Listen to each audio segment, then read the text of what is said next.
Now convened at 10:16 a.m. The first thing we normally do is we ask if any members of the public want to speak on an item not on the agenda. So nobody's speaking. Okay. And I would like, if possible, each of the board members to say who they are, where they're from. If you want to give a bit of your background, that would be useful for folks in the audience who don't know any of the members of the board. So, Debbie, would you be willing to do that to start off? Sure. My name is Deb Grandquist. I live in Weston, Vermont. I am the chair of my local library board, the Wilder Memorial Library. Weston is a town of 500 people, so not only are we small, but our library is very small. And I've been on the board of libraries for about, I don't know, 7, 8 years. Okay. Next, let's see, Linda, the other part of the Westford delegation, or Weston, excuse me, big mistake. Unmute, Linda. Can we unmute Linda? I can't. I sort of. There you go. Okay, now? Yep. Yep. Wow.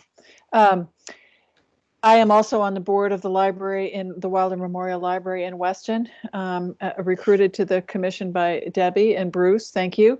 I have been on the commission for about 2 years now, 1.5 years.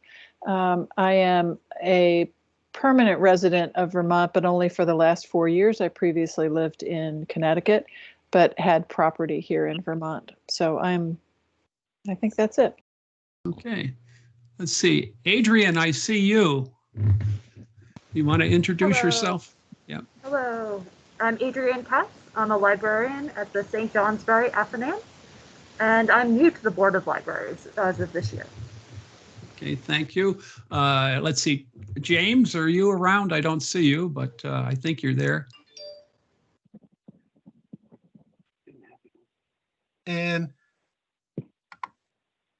reveal my picture as well. Hopefully it'll come through. Can you hear me? Yes, we can.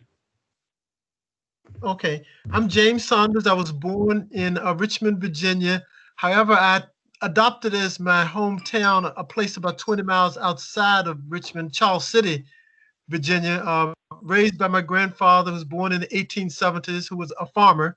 So I think that's rather interesting about me. And also my father served in World War II, but I have no recollection of ever having met him. So that, again, that helps to shape my character. I wound up, I live in Plainfield now. I wound up becoming a professor, particularly at 2 universities, University of Toledo and Purdue University. And I'm spending practically all of my time now in Vermont because I have a couple of precious grandchildren that I like to keep an eye on. Okay. Thank you, James. Tom, are you there?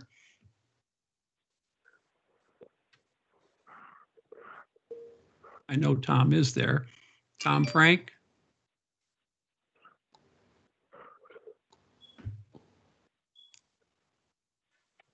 I don't. Okay, well, Tom, let's see if we get Tom on in a little bit. Maxie is not here. And I'm Bruce Post. I'm chair of the state board. Deb and I got on around the same time. I was appointed, I think I was the last thought when he was leaving office, and I took office in 2011. I have a long career on Capitol Hill. I worked for 2 presidential candidates, Hubert Humphrey and John Anderson. And in my geezerhood, retired, I'm an environmental historian. So there you go. And unless Tom is here, then we can. Tom is here, but he's muted. Okay. Yes, I see. Can you unmute him? I don't even see him. I can't, but Tom McMurdo, is there a way to unmute him? You can't unmute. Unfortunately, yeah. You can Okay. mute people, but you can't unmute them. Well, if I see Tom come back in, then I'll ask him to introduce himself. So at this point, Bruce, what can I I would- jump in for 1 second with a question in the chat? who's that? That seems relevant. This is Josh Muse with the Department of Libraries. So just a Hi. question in the chat that seems relevant that I wanted Yes. to, you could, Yep. someone asked basically if you could explain the process for what today looks like. Okay, well, obviously we're convening this meeting on Microsoft Teams. It is a public meeting, subject to the open meeting law and records that are supplied as part of the meeting. We're going to have a lot of people. I've asked Tom McMurdo will monitor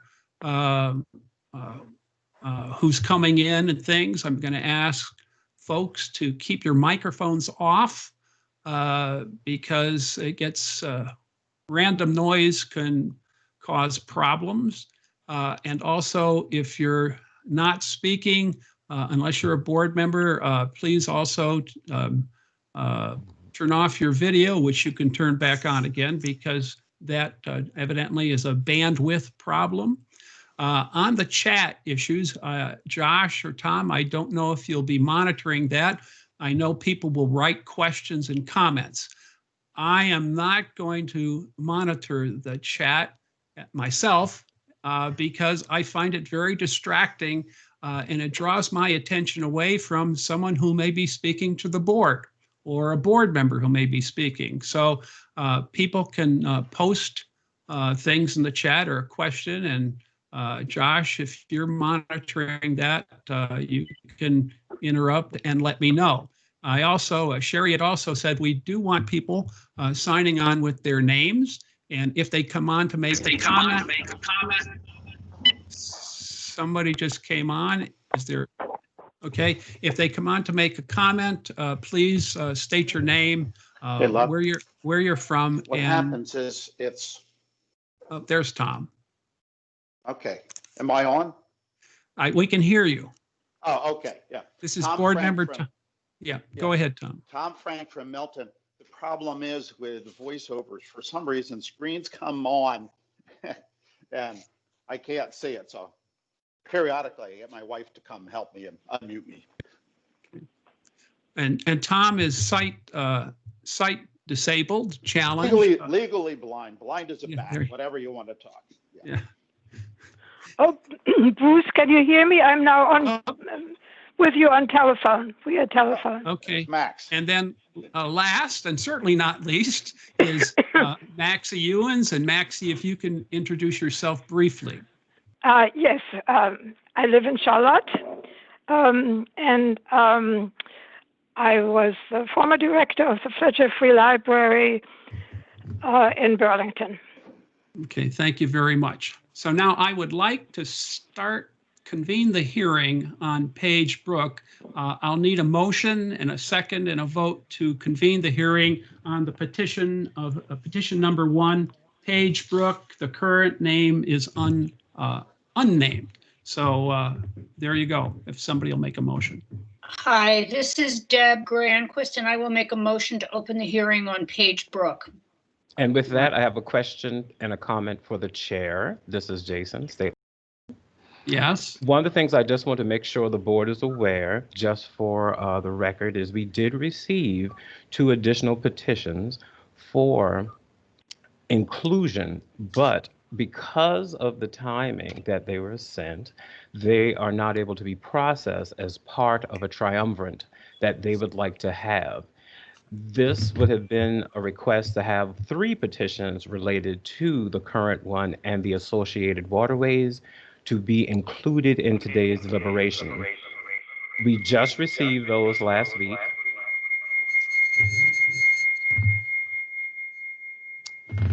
There is feedback from someone, and I'm going to request all persons mute.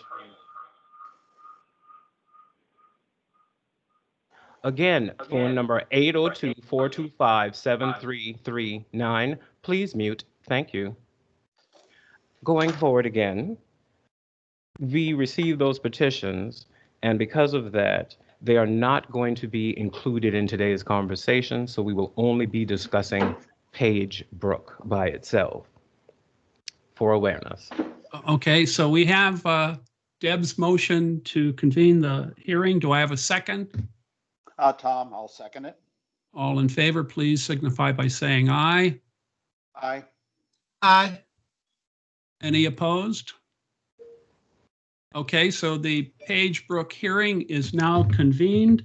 And Carolyn, can you identify yourself and anybody else from your group that might be speaking?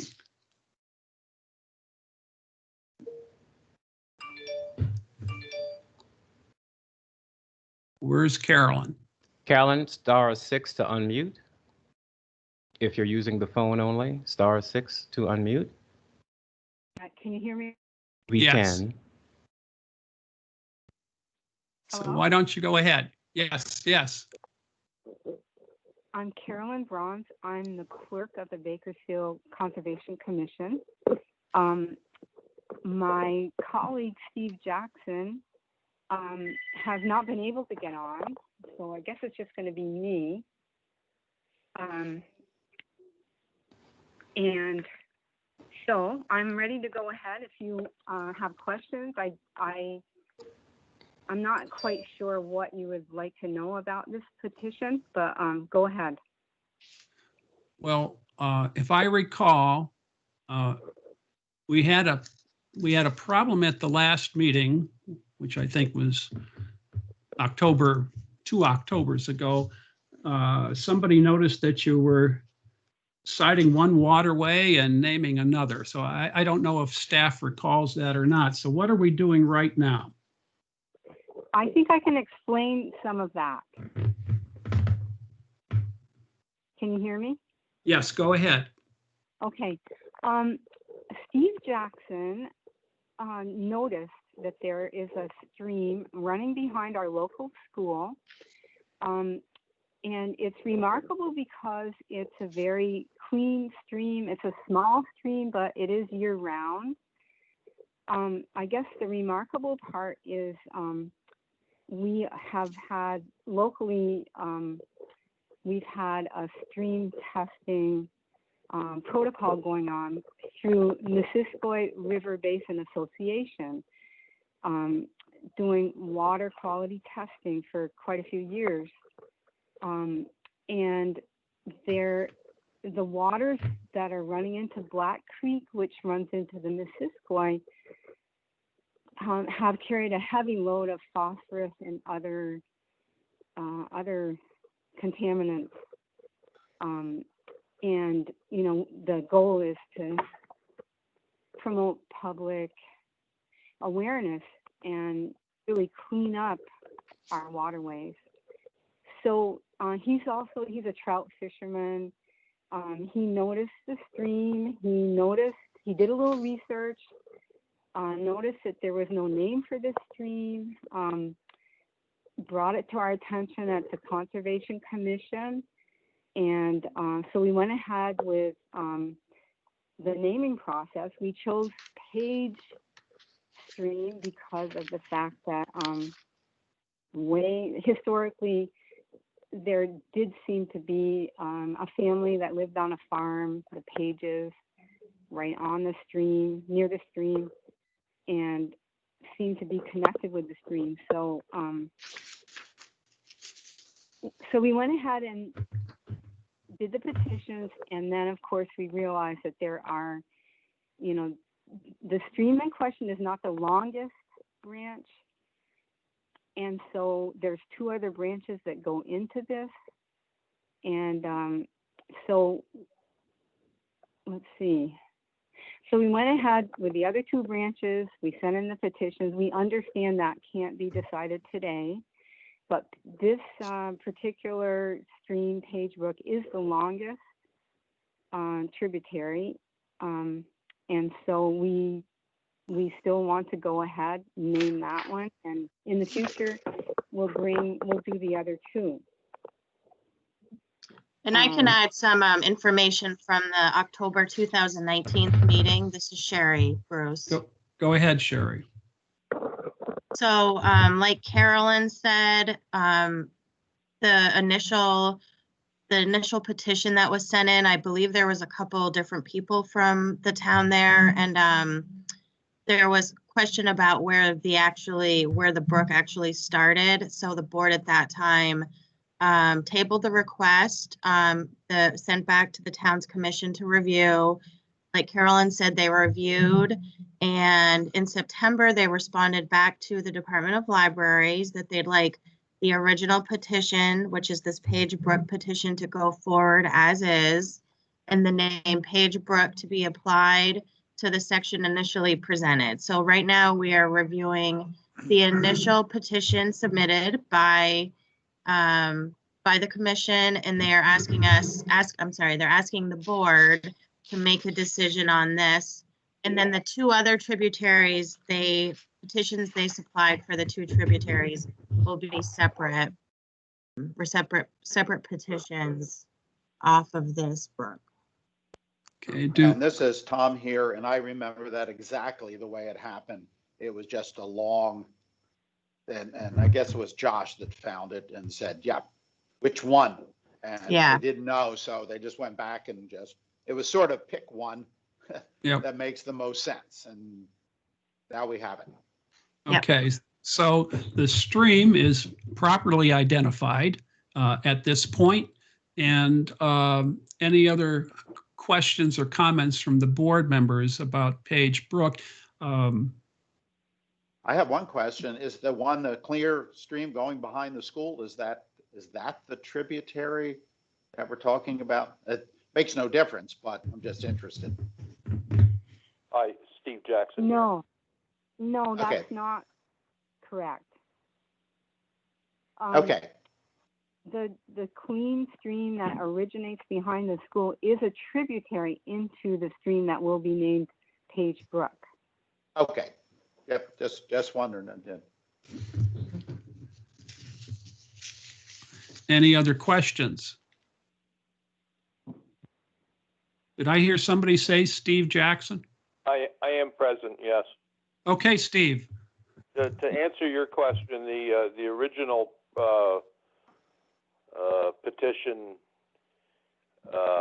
included the brook that runs from behind, up in town from behind the school, but we realized that the petition was lodged incorrectly, and instead it had drawn the map up to the back of Hyde's Hill, which is the current proposal. And so we just decided to go along with that, and then we would rename the brook behind the school and then one other tributary, and the two other petitions that'll be heard later. Okay. That's clear.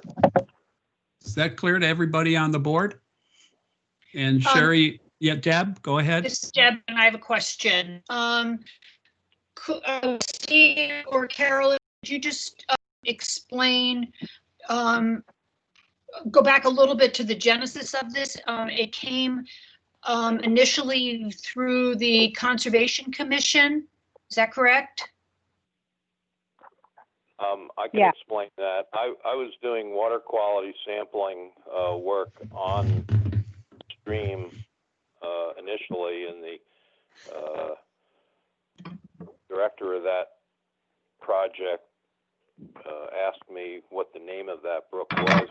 I couldn't answer it, so I started doing some research and did find a reference to a plot map in Fairfield that called it Paige Brook, but I couldn't find anything in Bakersfield in current knowledge, or I didn't do much deed research or anything like that. But in any case, I decided to propose to the Conservation Commission that the name brook be named mostly for public awareness and to move towards stewardship of those surface water quality issues there,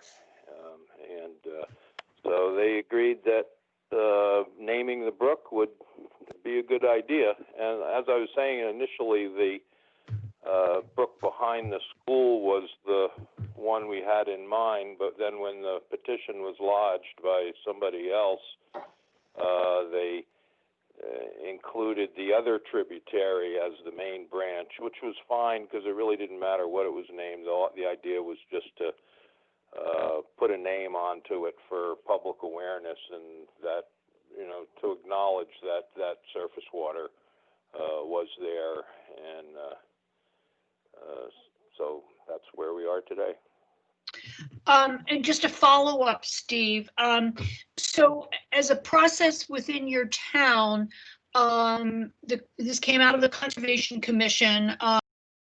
Did you have to go to your select board, or have you spoken with the select board or any other, administrative or governmental bodies in Bakersfield? Well, the Conservation Commission, to my understanding, has no decision-making power unless it goes through the select board. So Carolyn would probably answer that better than I would, but I assumed that anything the Conservation Commission was doing was done at the, under the select board decision. Tom here. I think Sherry would know that all of the petitions had been found with the 25 signatures. Is that not correct, Sherry? We have all those documents.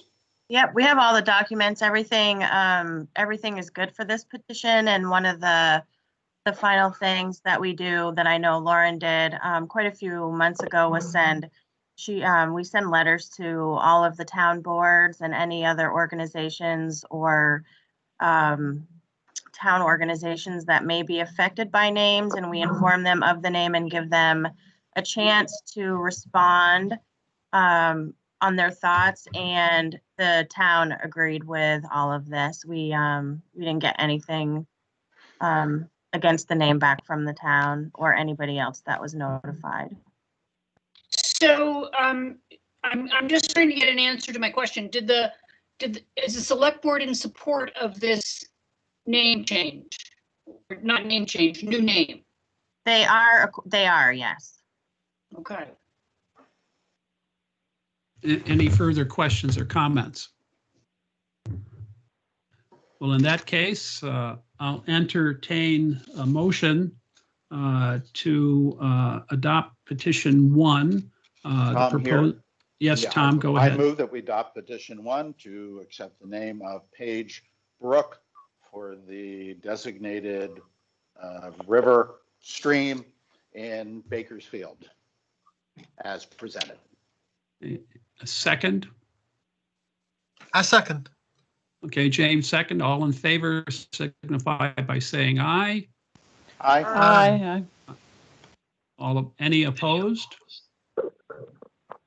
So I presume it passes unanimously, and that's it. And at this point, and Sherry, you'll make sure the proper documentation is sent to Jenny at USGS, correct? Yes, Jenny and Matt, and then there's a list of other departments and agencies within the state that we will also send it to.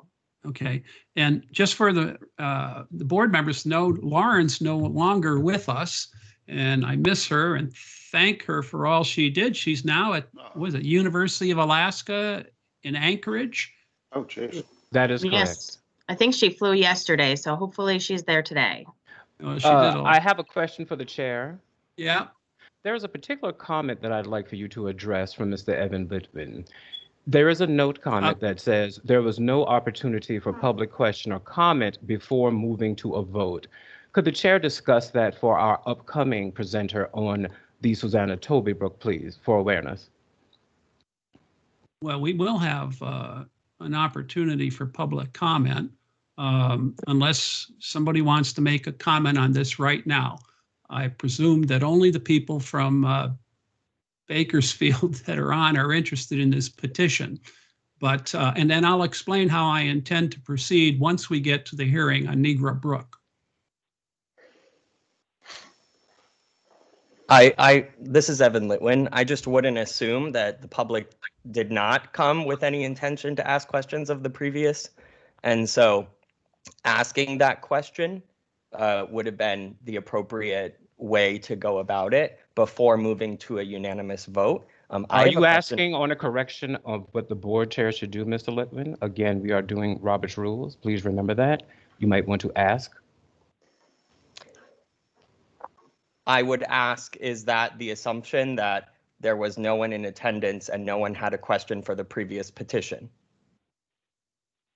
That's a good question. So we've had the motion made. I'll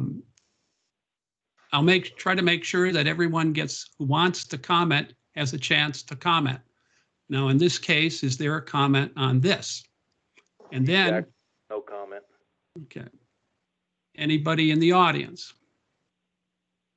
I will say, Bruce, that you did ask, were there anybody from Bakersfield or anybody else to talk on Paige Brook, and nobody said anything.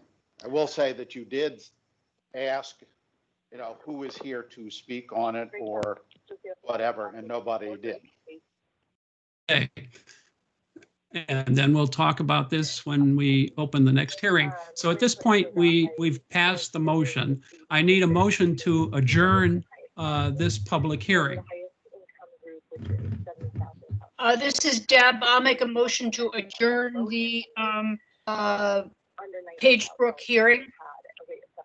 I'll second that. I'm Linda. Okay. All in favor signify by saying aye. Aye. Aye. Any opposed? Okay, the motion to adjourn the hearing passes, and hearing number 1 is over.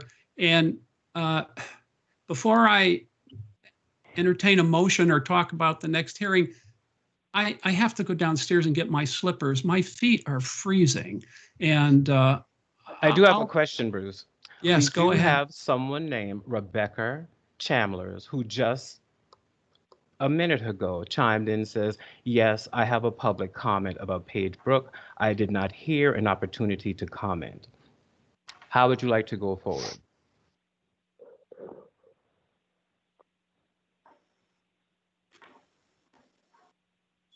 Well, the only thing we could do now is we would have to reopen the hearing, and if Rebecca has a comment, then she can make it. And I'll make sure that everybody has a chance. I move that we reopen the hearing in order to hear the comment made by Rebecca Chandler. Do we have a second? I second. Okay, all in favor? Aye. Aye. All opposed? Any opposed? Okay, we've reopened the Paige Brook hearing. Is there any public comment? Rebecca, if you are on the line using your phone, please do *6 to unmute. Otherwise, feel free to place your comment in the chat section if you are not using the virtual platform. Hello, thank you very much for the opportunity to comment. I could type, but it seems like the microphone may be more expedient. I was wondering if there had been any research into what other names might be in existence for the stream already, even though it seemed like it was unnamed, like were any Abenaki tribes consulted, for example? Hi, Rebecca. My name is Sherry. So the Department of Libraries does do an extensive research background. Our research librarian, April Shaw, is the one that did the research for Paige Brook, and it was also sent to all the towns after we had done research to let the towns know what was coming up. And I can give you a little bit of a background. I did post a summary that we have for Paige Brook. I've posted it twice. Once at the top of the chat and once right at the beginning of this chat.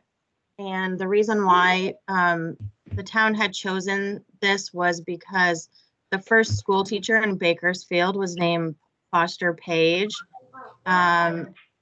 And that was about 1797. That came from Bakersfield, why they requested this name. And the historical research, let me see.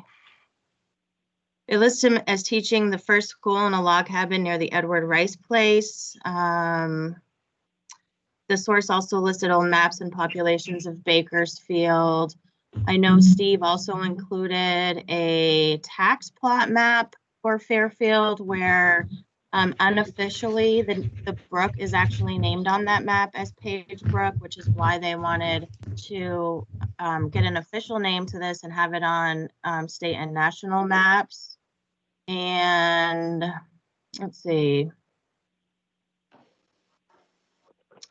And then the only other thing they found was there was a Paige Brook in Caledonia, Caledonia County, but the distance between the two, and because there was a difference in spelling, wouldn't cause any confusion over this. And there was nothing found in our research for any anything else.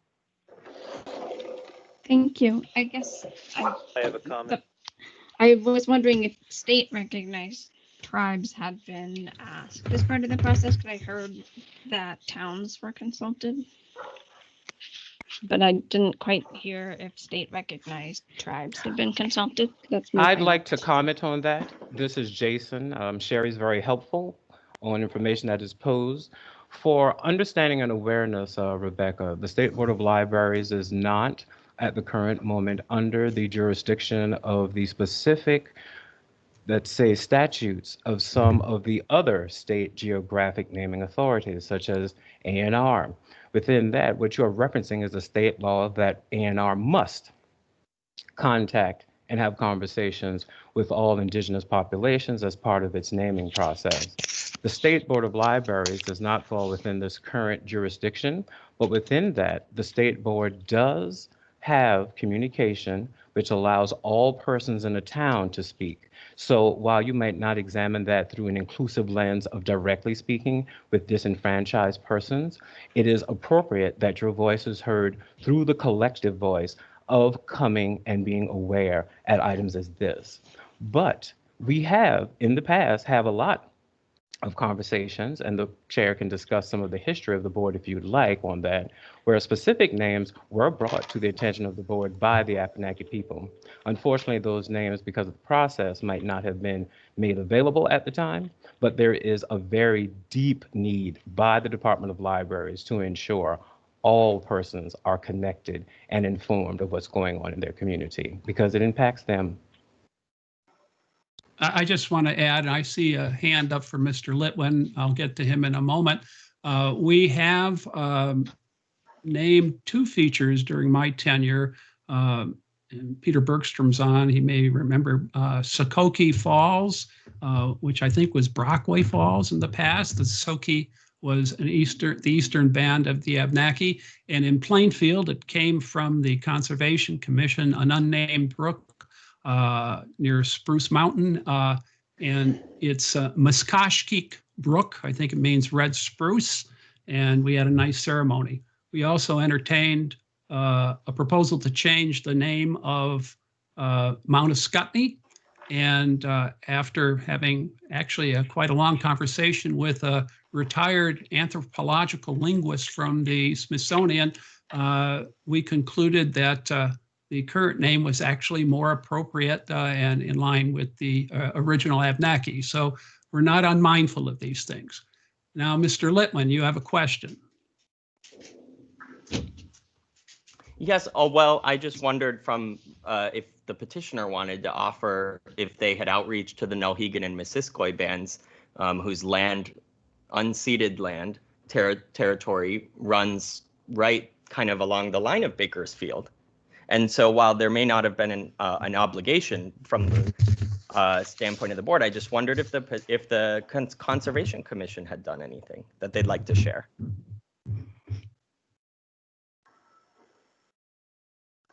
Jackson. This is Karen.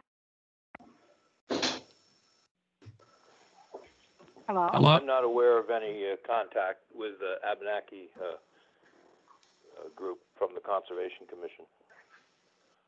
I do have another comment, though. Carolyn? Yes. No, we did not. And I feel remiss in not doing that. What we did do a few years ago is we did we did have an archaeological dig on property in Bakersfield that we conserved as a town park. And I believe people from UVM did that dig and found no artifacts in that area, which is very close, less than a half a mile from the brook in question. So no, and I'm sorry that we did not. And I believe, Previous yeah. name.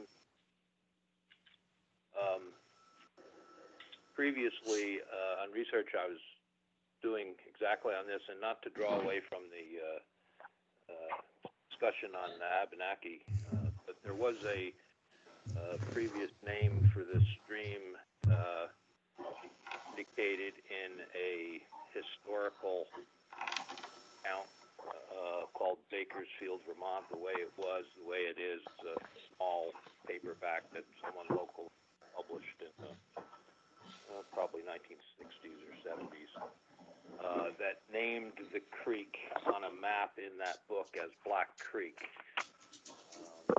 Black Creek is significantly south of that and not the same water course at all. And so I was seeking to try to correct that error. Establish Paige Brook. Okay, any other comments? Seeing as we reopened the hearing, maybe one of my, Debbie, go ahead. Debbie. Yes, I'm here, Carrie. From a procedure point of view, Bruce, under Robert's rules, I believe we could have a motion to reconsider if that was something that the board felt they wanted to do based on the additional testimony or additional information that we just heard. So I'm just raising that as if somebody on the board feels that to make a motion to reconsider our original decision based on additional testimony. Does anybody want to do, so Debbie, if we don't make a motion, if we don't make a motion, if we don't make a motion to reconsider, then does our existing vote stand? I believe so, yes. Okay. We have one additional comment in the chat that I didn't catch until now. I apologize. I can either read it or we can ask the commenter if that's still appropriate to speak. It's fine for them to speak. Okay. Or you can read it. The commenter is Dan DeWall. Dan, do you want to read your comment, or you want me? I can be happy. Sure. Thank you. I just, having heard that you folks didn't have a chance to formally check with Indigenous voices, it seems like in our current day, we're rethinking how we're doing these things. And up till now, it's always just been a bunch of usually white men sitting around naming things. And now we're doing things differently. So even though this is a good process and people put a lot of time into it, it seems if we have left out an important possible voice, which is a voice that's been left out forever since we took over this property, this would be a really good opportunity to not do that. And, you know, it's a drag, takes a little extra time. And I'm thinking the same thing for the next Susana Toby Brook also. I'm wondering the same question, and which would also make me change my idea about whether we should be fast to change that name. But I think we need to really honor the fact that we have been dominating other cultures forever, and that we seem to be deciding now to not act in that fashion to some degree. And where would be a better place than a library committee in the state of Vermont to show that awareness and understanding and take the little bit of extra time that it'll take to reach out and really get all the voices necessary for this conversation. Thanks. Chair, this is the state librarian. I'd like to respond to that. Go ahead. Thank you, Dan, for that information. It sounds though I want to make sure and clear that you are framing that for the petitioners. The Board of Libraries does all the notification and is a research arm that will do some interesting items. But your request sounds as if you are asking the petitioners to do that. Is that correct? Because the state board and the department does not do that. Right. So I guess I would be asking the board to suspend their judgment to allow the petitioners to do that work. And then, So then could you please ask if the petitioners would like to do that first, as opposed to directing the board to do this right now? I would like for you to formally ask the petitioners what their thoughts are, because that's how this all starts. It's very important that the question be directed to the people who brought the petition. Thank you for doing so. You're welcome. I would like to ask the petitioners to please consider investigating what it would take to reach out to representatives of local indigenous people who are still around, who might have a voice on this. And to allow them time to do so, I am asking the board to just suspend their judgment on this issue until they hear back from the petitioners, unless the petitioners say they don't want to do it, of course, and then I guess you can't do anything. Hello? Hello, this is Carolyn. Yes, Carolyn. The Conservation Commission. I, for one, I don't know if Stephen is still on, but I'm very willing to do this research. I'm happy to do it. Okay, Tom Frank here.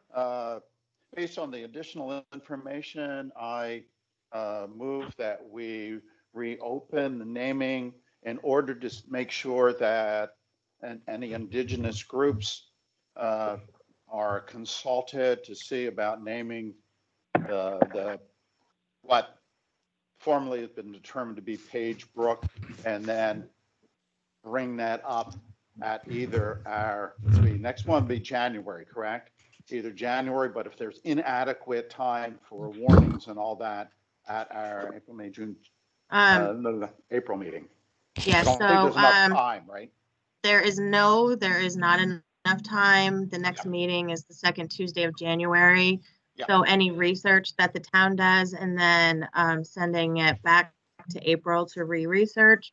We also have to do a 30-day legal notice before it can be discussed in another Board of Libraries meeting.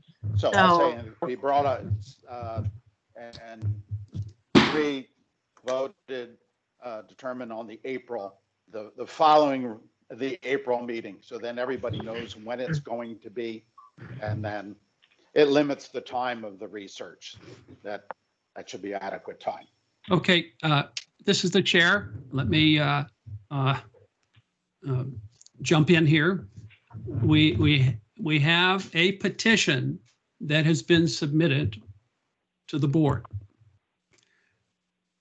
We can't change the name as part of our process. We either have to accept it or defeat it based on our conversation with the Assistant Attorney General a couple meetings ago. And we did this when we dealt with Prosperity Peak a few years ago down in Groton State Forest. We eventually defeated that petition. The petitioners wanted to withdraw it, but because it was submitted and it had signatures, the advice we had was no, we can't allow it to be withdrawn. We have to defeat it. And Jason, if you remember that's the instruction we got, then this petition cannot be withdrawn.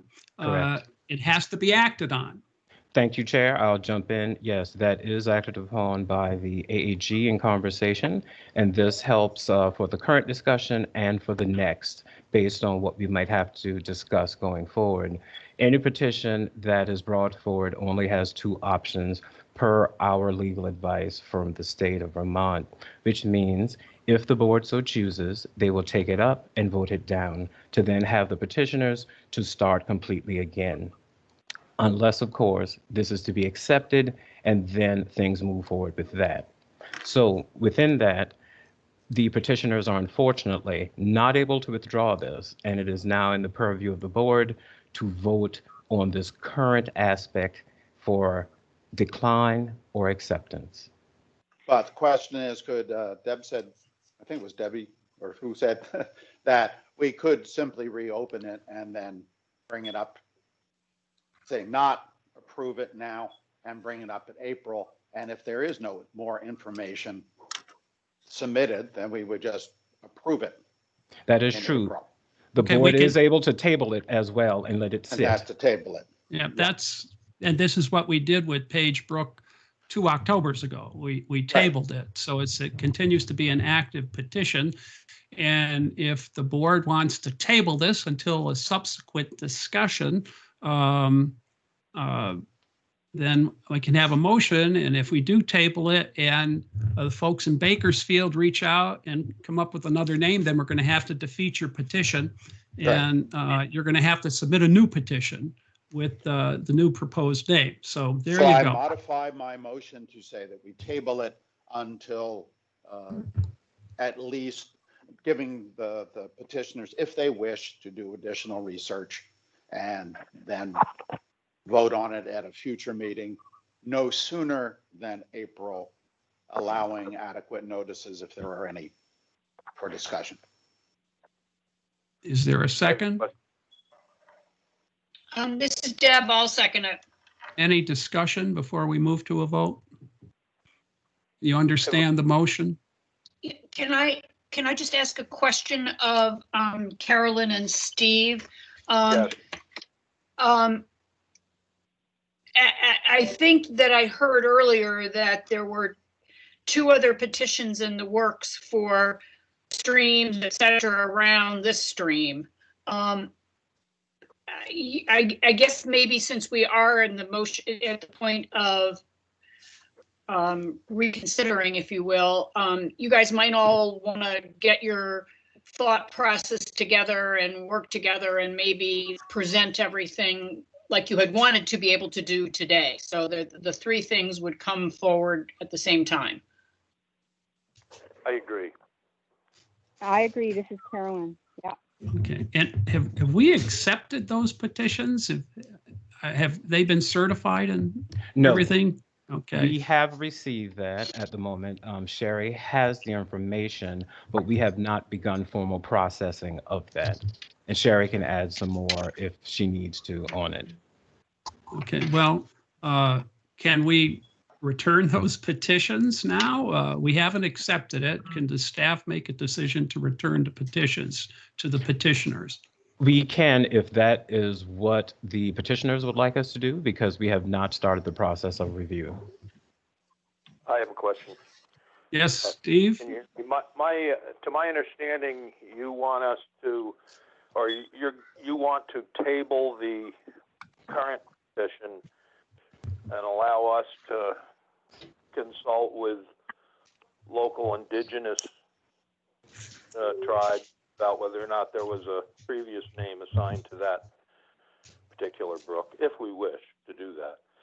If we don't wish to do that, would the board consider passing or not petition without that indigenous consultation? That's an option. You're saying, do we approve of the petition that's now before us, right? Right, and personally, I think that the asking the Abenaki tribe about this is entirely appropriate, and I have no objection to that. I think that's actually a very good idea, something we hadn't really thought of, and so I would have no objection to the board tabling this, and that would also allow us to gather the information on the other 2 petitions and maybe present them all in one unit. Okay, well, does somebody want to make have we made we've made a motion to table? Yeah, I already made the motion to table. Okay, let's have a vote. Wait, can I just go add? ahead. Can I just add to that and to respond to Steve? Looking at our statute that governs how this board acts with respect to petitions that come before it, we can't tell you to go and do X, Y, and Z. That is all correct. we can do is react to what you bring us. Correct. So, personally, I'm delighted that you're willing to go do some research, but if your research decides that you want to bring back the same name, that's your prerogative. I just want to make it clear.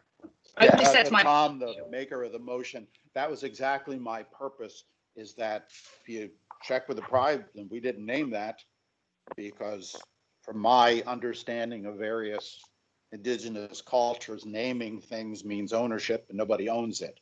So if it doesn't come back, then the initial thing stands and we approve it again. Understood. Okay, so I'm going to call the question. All in favor of tabling the Paige Brook petition, please signify by saying aye. Aye. Any objections? Okay, so we will table the Paige Brook petition until at least April, as I understand it. And now I guess we have to reclose this hearing. And then I'm going to suggest we take a break for about 5 minutes. My feet are freezing. I need slippers and I have to let my dog out. And I'm all alone. So I move we do I have a close the hearing on the petition for Paige Brook at this time. I second. Okay, James seconds. All in favor signify by saying aye. Aye. Aye. All opposed? The ayes have it, and the Paige Brook hearing now is closed. And I'm going to suggest at least a 5-minute break. I've got to get my little dog out. He's all over my legs right now, and I'll be back. Let's see, it's now 11:08. Let's come back at 11:15 without objection from the board. Okay? Very good.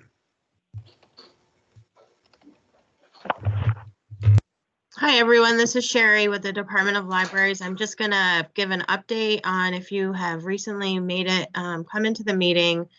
Please make sure that if you have an organization that you would like to be associated with, to put it in the chats. Any questions that we have coming up for the next petition, we will ask that you put it in chat. If and everybody except for the board members, we've asked to mute your line, and we will call on people for the next conversation. Bruce will be overseeing that, the questions or any comments for the next one, and we do have people that are looking at chat to go through any questions or comments that come up.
Peppa, you want to go out?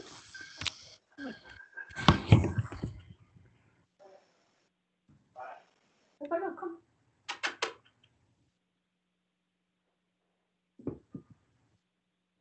Come on, Peppa.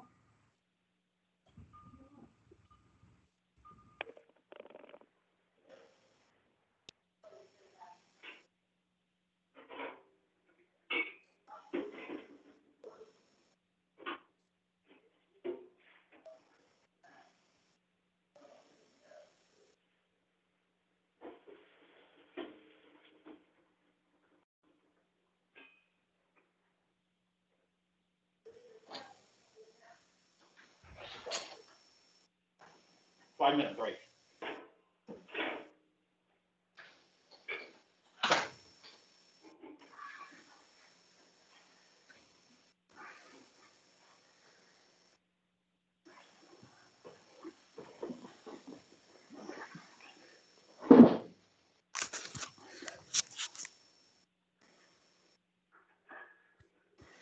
Hello, I'm back to my 5-minute break.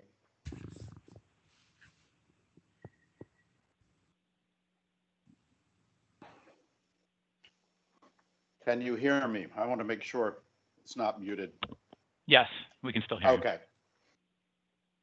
That's good. I like that I didn't have to go. We're not going to Larry's tree farm to get our tree this year. We bought an artificial tree, and Paige Brook runs right by Larry's tree farm in Bakersfield.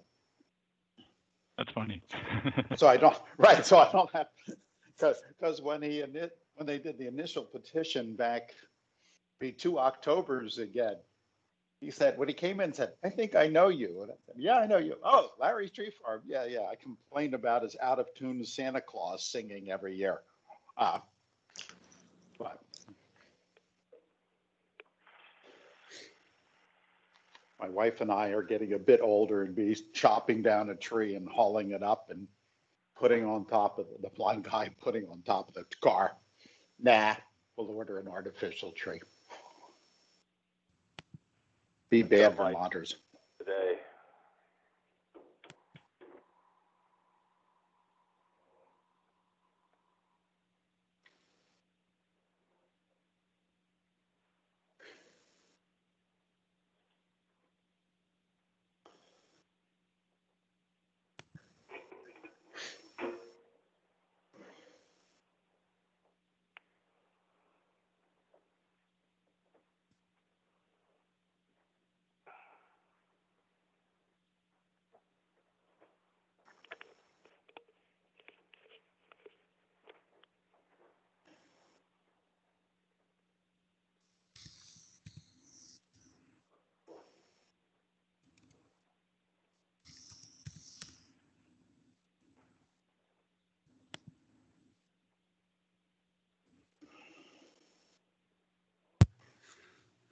Okay, we got 1 minute to go. Talk about multitasking. The dog. He's a 5-minute breaks are good, yes. When you can. He's a 16-year-old Bichon. Oh. And he's really a mama's boy, but my wife is in Germany. And it's been a challenge for me in the last week. They've been gone just a little over a week to do all the things I normally do and the things Mary normally does. And it certainly makes me appreciate all that Mary does. And one of them was with little Bentley. So, oof.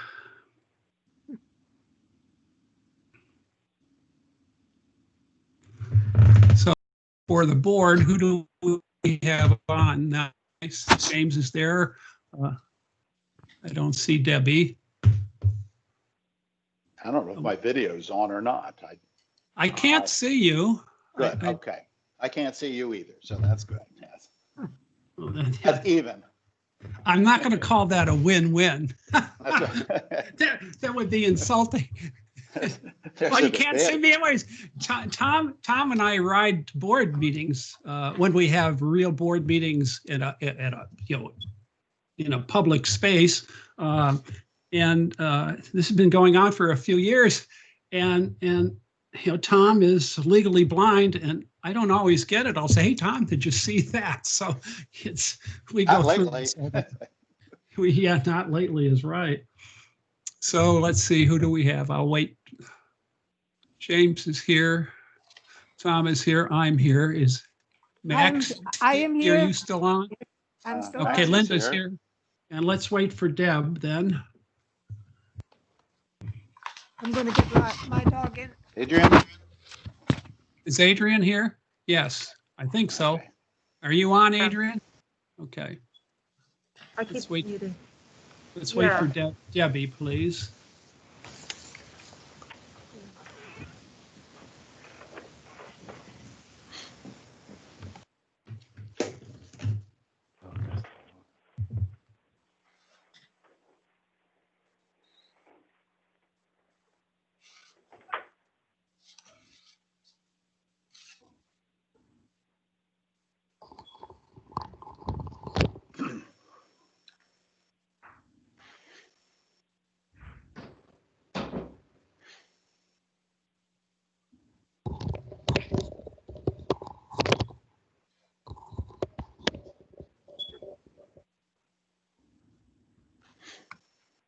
Okay, let's see, Deb is back.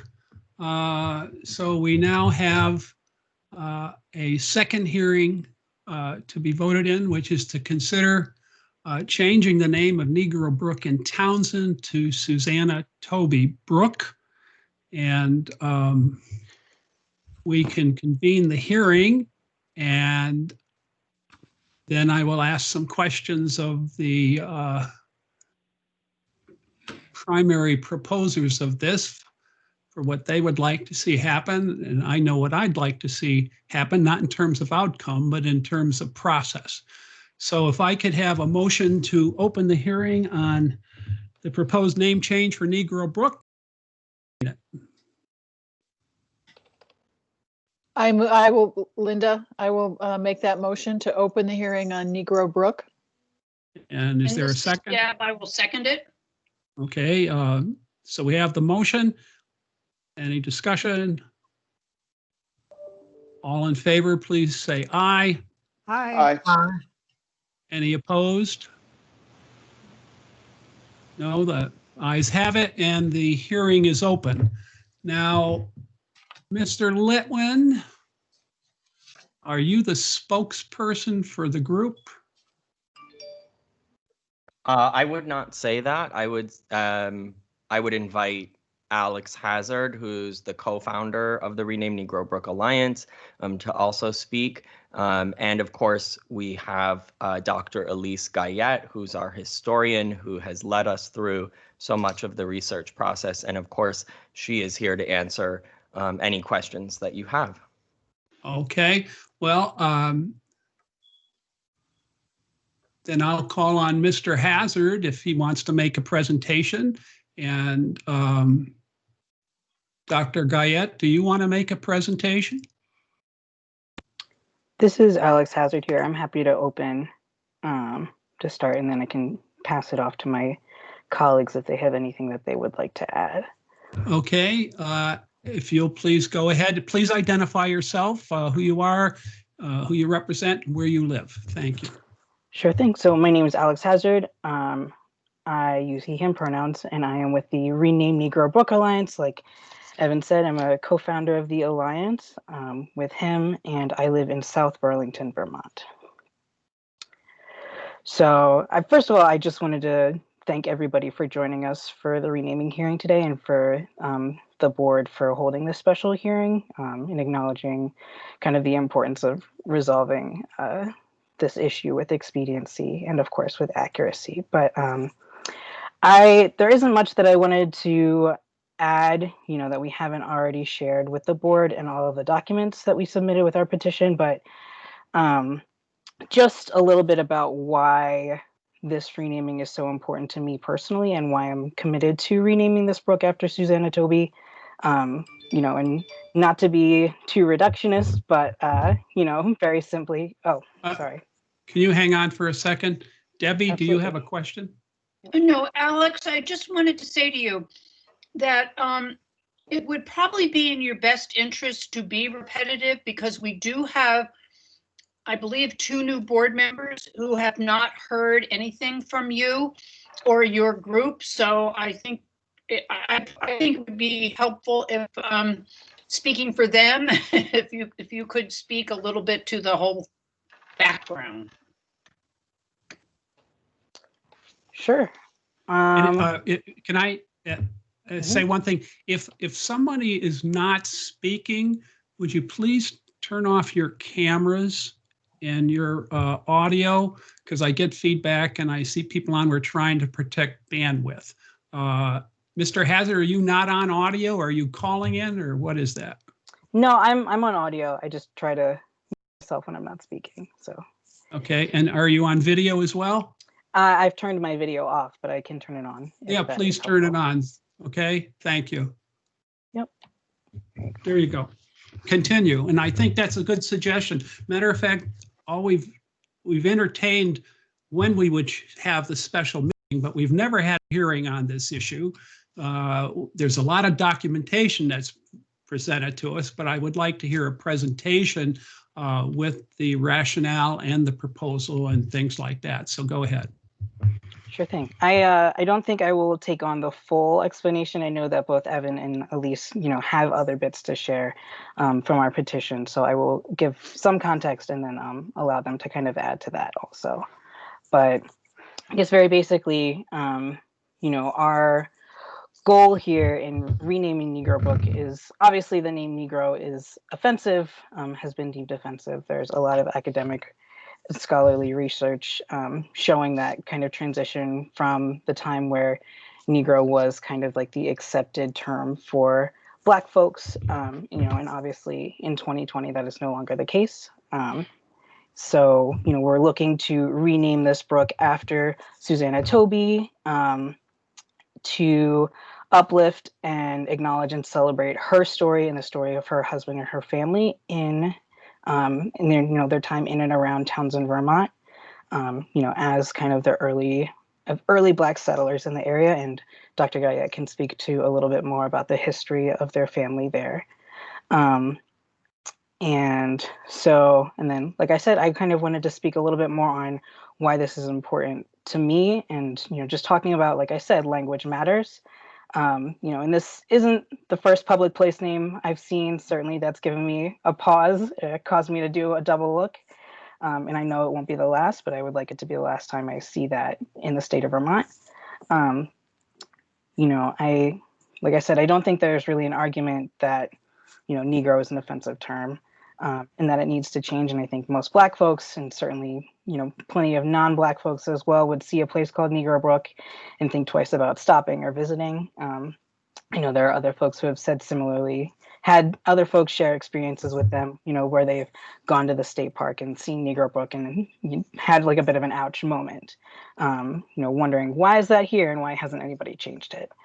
So I can't think of really a more fitting town member to rename this brook after than, Susana Toby, an African-American woman, like I said, an early settler of the town living there.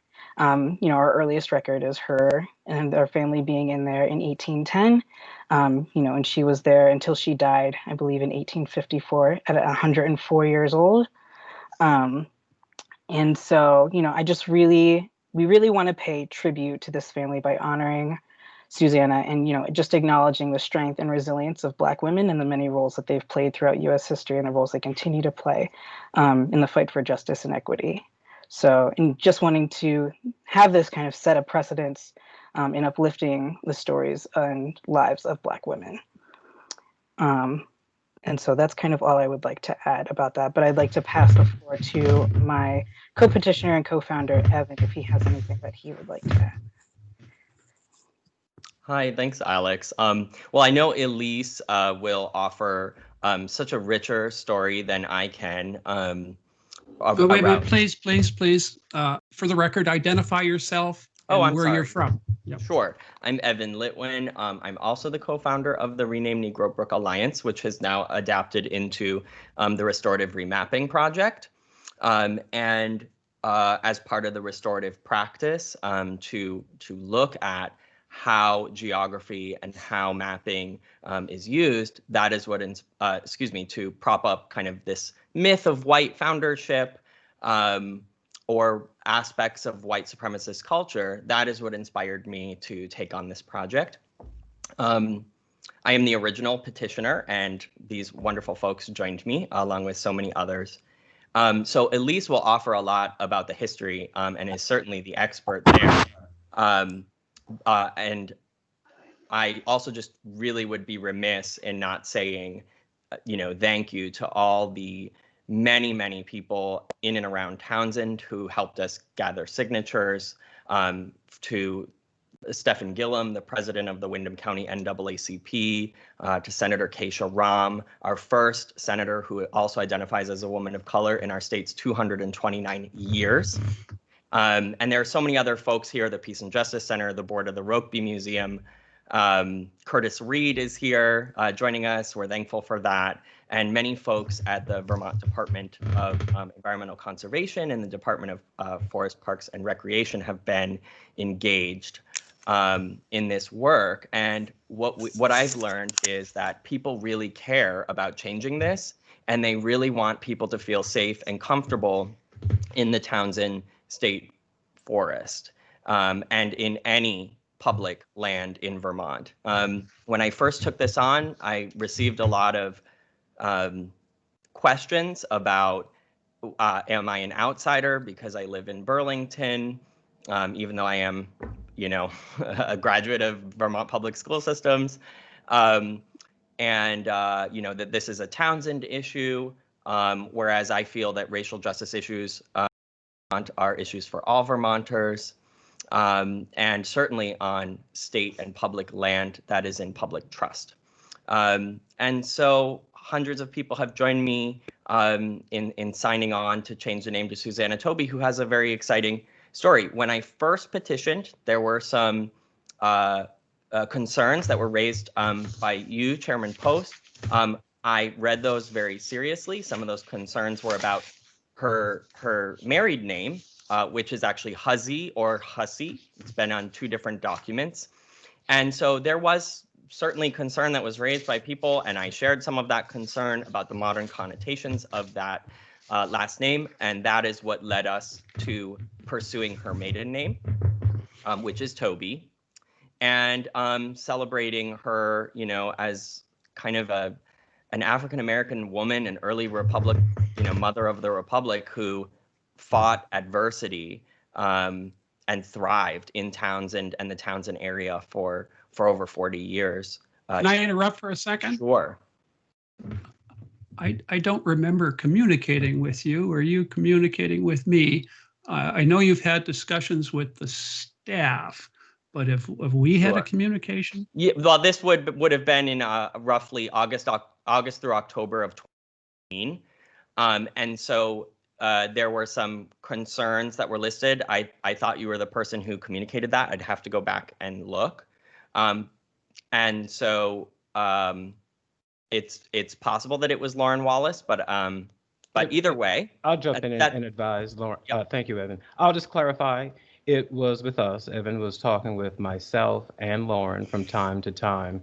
And so just for the record, it was not with the chair. So everyone is aware. And he is discussing, yes, some of the concerns, and I will fully do them out after Dr. Guyat finishes.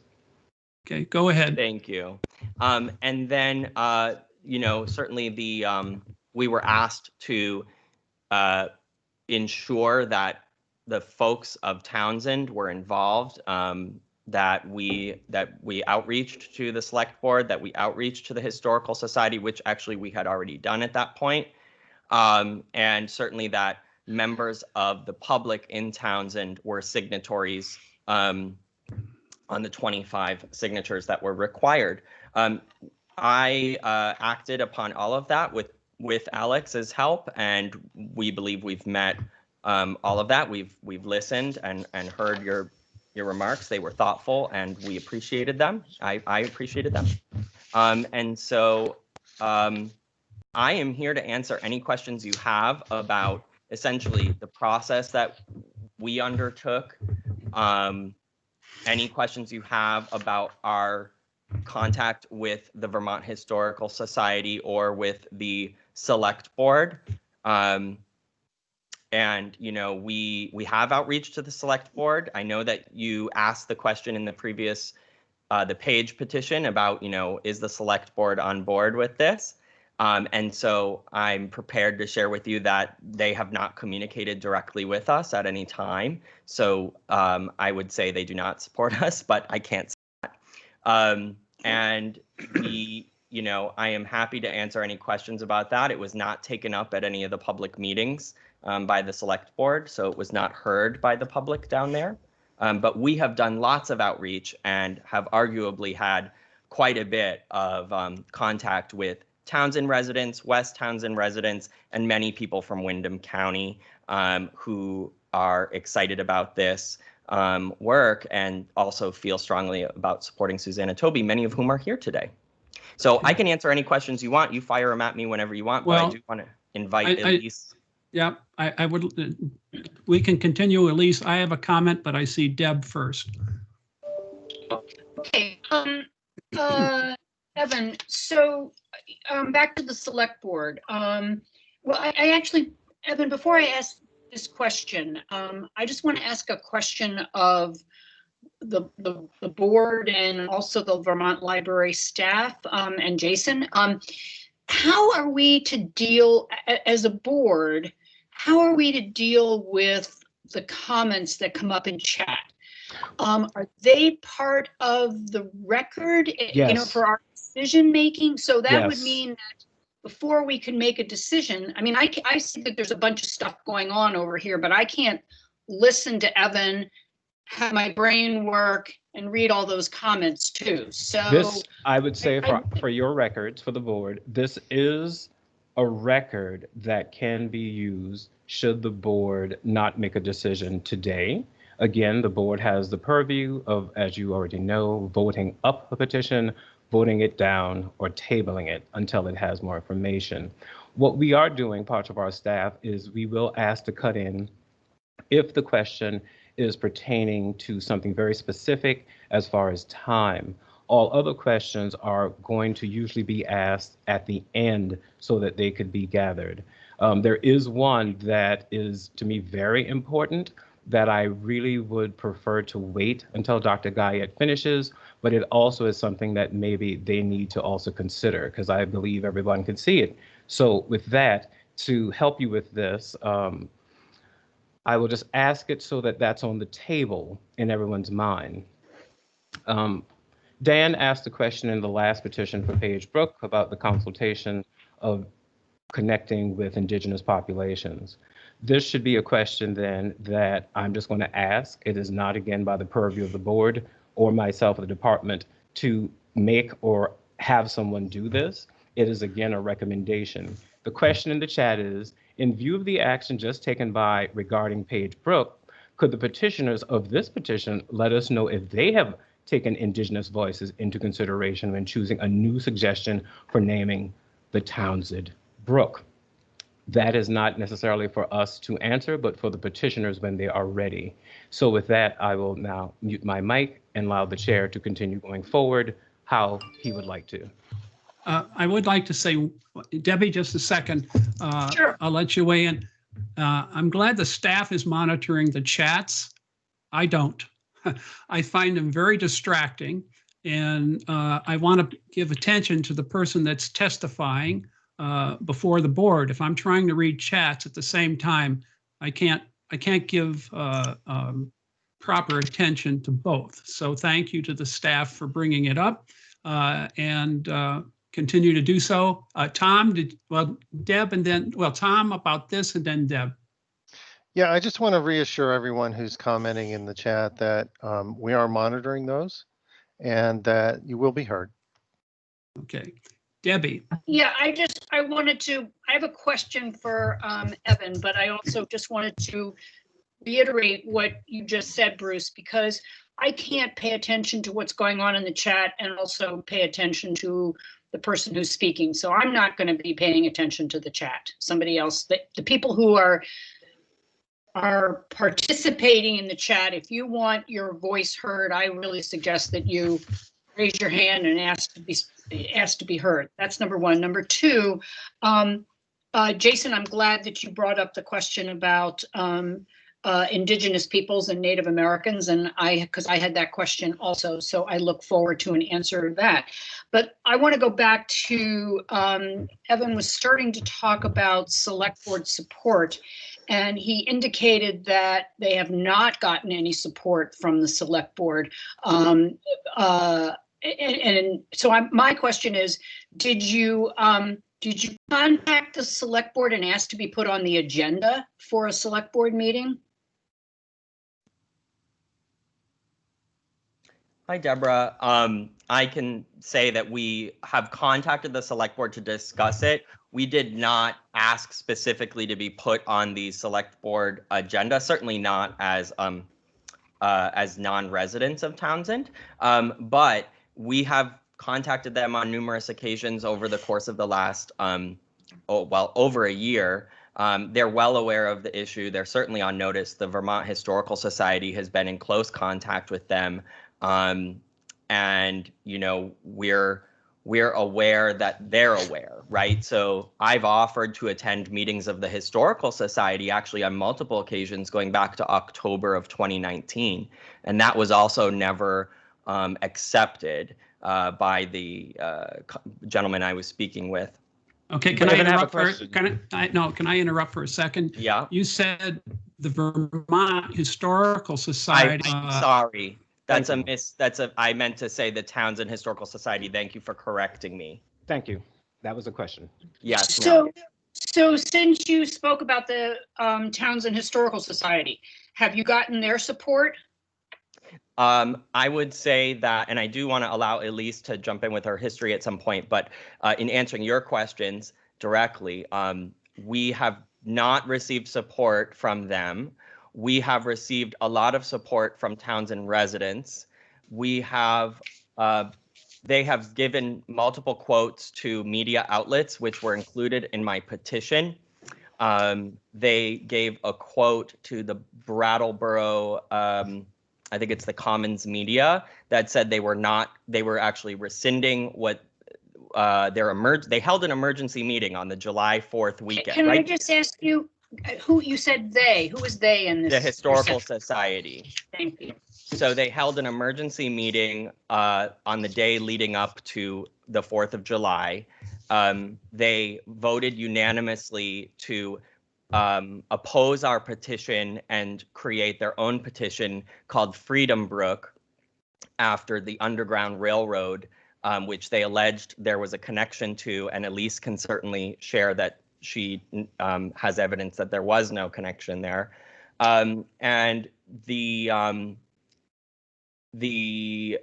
was some backlash from that, particularly from within the community that we received emails about, and on their front porch forum. And so then they, my understanding is that they voted to rescind their decision and that they were going to stay out of this process as an organization. And they gave that quote to the media as well, that they were not going to involve themselves in the renaming process. So we have outreached. In fact, they were the first folks I contacted when I began working on this, along with some other organizations, historical organizations, as somebody who conducts archival research myself, and as a geographer.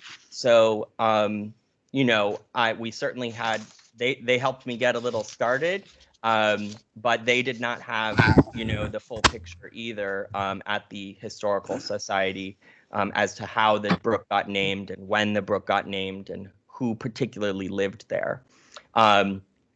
So certainly I won't speak on behalf of their organization, but I just wanted to share that, I believe our organization and our group has done due diligence, gone above and beyond. We've received no phone calls, we've received no emails, we've received no communication for quite some time now. And so we believe that we have ample support from the community, including the board, the Democratic board of the Windham County voted unanimously to support our petition in July. And we've done a tremendous amount of outreach with their community and within Windham County. And I cannot say that that is the impression I have for any other of the two named organizations or groups that you mentioned. Okay, I see have there's a question, Bruce. Okay, Maxie, go ahead. What was the reason for the Historical Society to not get involved? Do we know that?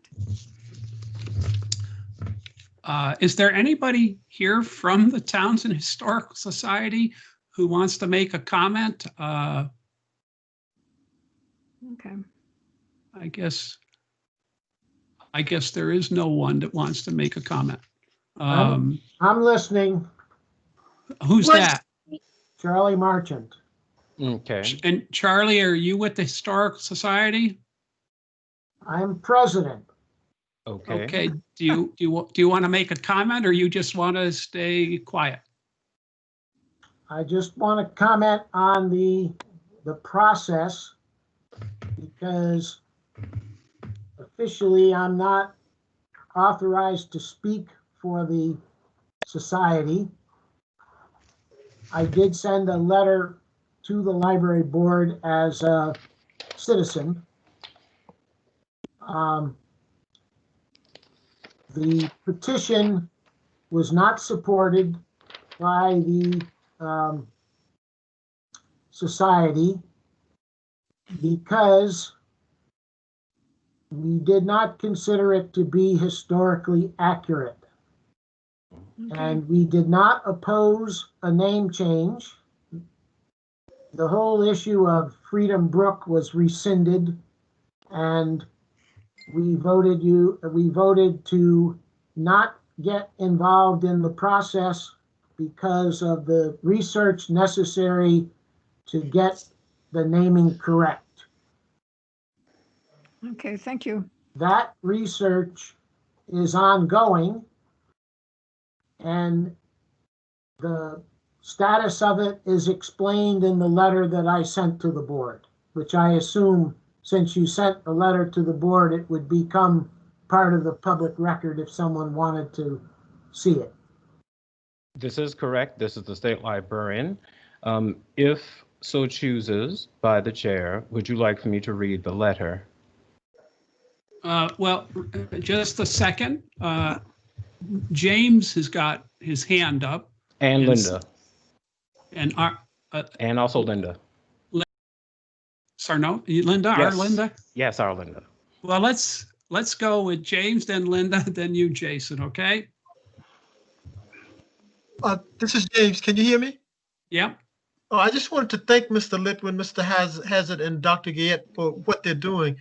I was particularly struck by Mr. Hazard's comment that what they were seeking also was accuracy. And I may have misunderstood, but I'm wondering whether or not Mr. Litwin said that there was no underground railroad connection to Negro Brook. Did I misunderstand? May I just offer that whence Elise Guyat, our scholar and author of Discovering Black Vermont, has an opportunity to share why we're excited about Susana Toby Hussey. She can certainly correct anything that I have said. She is our preeminent scholar, and there is a book that she has consulted that I understand to be the main source for that type of research. Okay, and one of the things that I was concerned about, I was wondering, and maybe Dr. Guyat can inform me with regard to this more, and that is, how did it get the name Negro Brook in the first place? And in this situation where it seems that there's so many unanswered questions with regard to it, and in terms of the Underground Railroad or anything where someone has to risk their life to help somebody, I think a lot of times in our effort, and I know now we're very concerned about including indigenous peoples and blacks with all of our decisions, but that does not mean that if there was even just one white person who was willing to risk his life in a particular situation and then disappear from history forever, and no matter how much a person might be interested in researching it, I was just a little bit concerned about how does one get accuracy with regard to something like that. I'm not saying that that's the answer to this particular issue, but I'm just sort of wondering. I've had too many situations myself where there was one white person, or maybe just a group of white people who are willing. I'm from Richmond, Virginia, as I said, and grew up in segregated schools. And sometimes there was just one white person who, I'll just give you one example very quickly. I went to a school where if a white person got an 80 on a test, they got a B. If a black person got an 80 on a test, they got a C. I saw that myself in my own papers being returned to me. There was a white person that I could go to. So many blacks actually dropped out of school because of those kinds of situations. I was able to go to a white person who didn't get the biology teacher who made my 80 a C fired, but he was able to help me negotiate through that. And since then, he's died, disappeared. No one even knows of him other than that he was a counselor. So I guess what I'm saying is that if there's a possibility that that name Negro is not something that is meant to be derogatory, but it's something else going on with regard to, like in Wetmore, there's something about Negro Brook. Here we got Townshend, there might be something about Negro Brook, but nobody has the answers. And I don't know, I'm just sort of wondering, does anybody know, or can they speculate to any significant degree how it got the name Negro Brook in the first place? Okay. Linda. Now, Linda's got her hand up. And then there's some others that have, Elise has her hand up too as well. So let me take Linda. And then I thought we were at a natural transition point anyway to Elise. If I'm mistaken, the witnesses. You are correct. Okay, then we can make that transition. But let me hear from Linda first. Right, thank you. I'm sorry, just a quick question, and that is, I think maybe to Mr. Litwin. You do not have support from the select board in Townsend, but they haven't objected either. Is that correct? You just have no standing either way from them. That is correct. They have not communicated with us at all, and they have not taken the matter up in response to the Board of Libraries letter from early November. They did not take it up at either of their select board meetings. Okay, thank you. Okay, now Elise Guyat, I think you had your hand up. And why don't we make a transition to you, please? And identify yourself, where you're from, etc. Thanks. Hi, I'm Elise Guyat. I'm a Vermont historian. I live in South Burlington. I put my hand up just because I wanted to talk about the Underground Railroad story. There is a report written by Dr. Ray Zerblis, paid by the Vermont legislature to do research on the Underground Railroad, and he made a number of lists. He went around the state researching all of the houses that people all over the state say were on the Underground Railroad. In Townsend, he put there's the name of two men, I think they were brothers in Townsend, that it was rumored that they were on the Underground Railroad, and he put list C, he made A, B, C, D. He put these people on the list C. He said that the evidence was a bit better than hearsay. So I'm just going by what Dr. Zerblis wrote in his report to the Vermont legislature. So that's what I have to say about the Underground Railroad. So I didn't know I was going to be making a presentation today, but I'd be happy to talk about Susana and her husband. I'm assuming that's what you want me to do next. Yes. Okay. Let me see. I don't want to go too long. Look at some notes I have here. So okay, let me interrupt you for a minute. Sure. Okay. Yeah. When you're done, the board may have questions, but I also want to hear from our state librarian. I don't know if we'll get done with this today, but I certainly want to hear from our state librarian, who evidently has had extensive discussions with you, Evan, and Alex. And I'd like to hear his perspective as well, because he has one. And also our staff has participated as well. So I want to hear that after you. And so go ahead for what you have to say. Okay. Yeah, I'll try to not be too long. Although I would really encourage Mr. Marchant that he didn't think that my research was historically accurate, and I am always willing to change, with evidence. I can change whatever I've written, but as far as I know, I'm very accurate, known as a very careful researcher.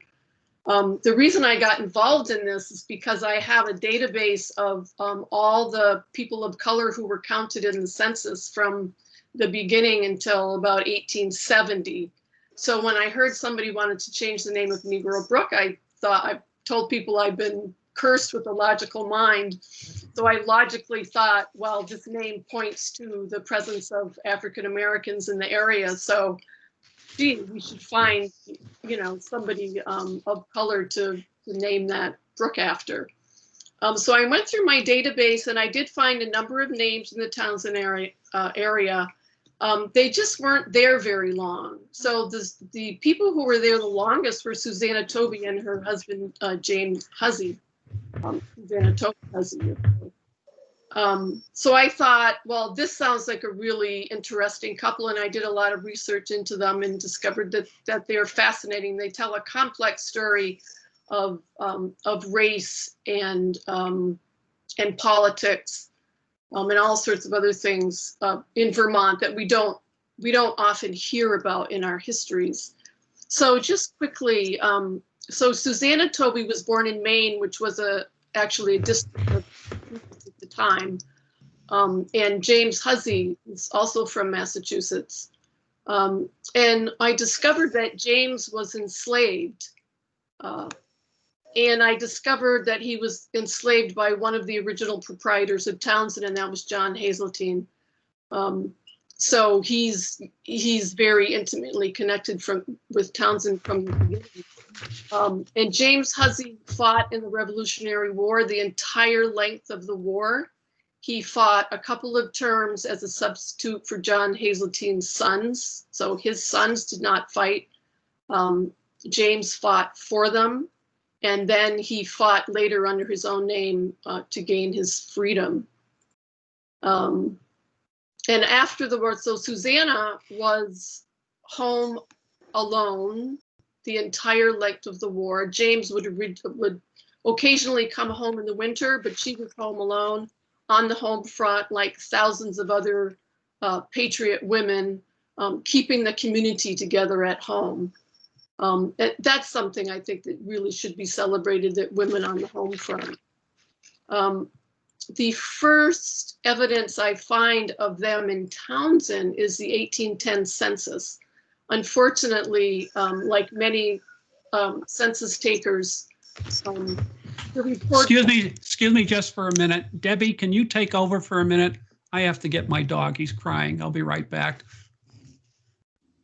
Thank you. Yes, I will. Okay. All right, you may resume. Okay, thank you. So in 1810, we just have Hussey blacks, and that's all we have. We have no other information about them like we do for all the whites. His name is right under John Hazeltine's name in that 1810 census. By 1810, James has written his petition for a pension for his Revolutionary War service, which he received. And just a couple of years later, he died.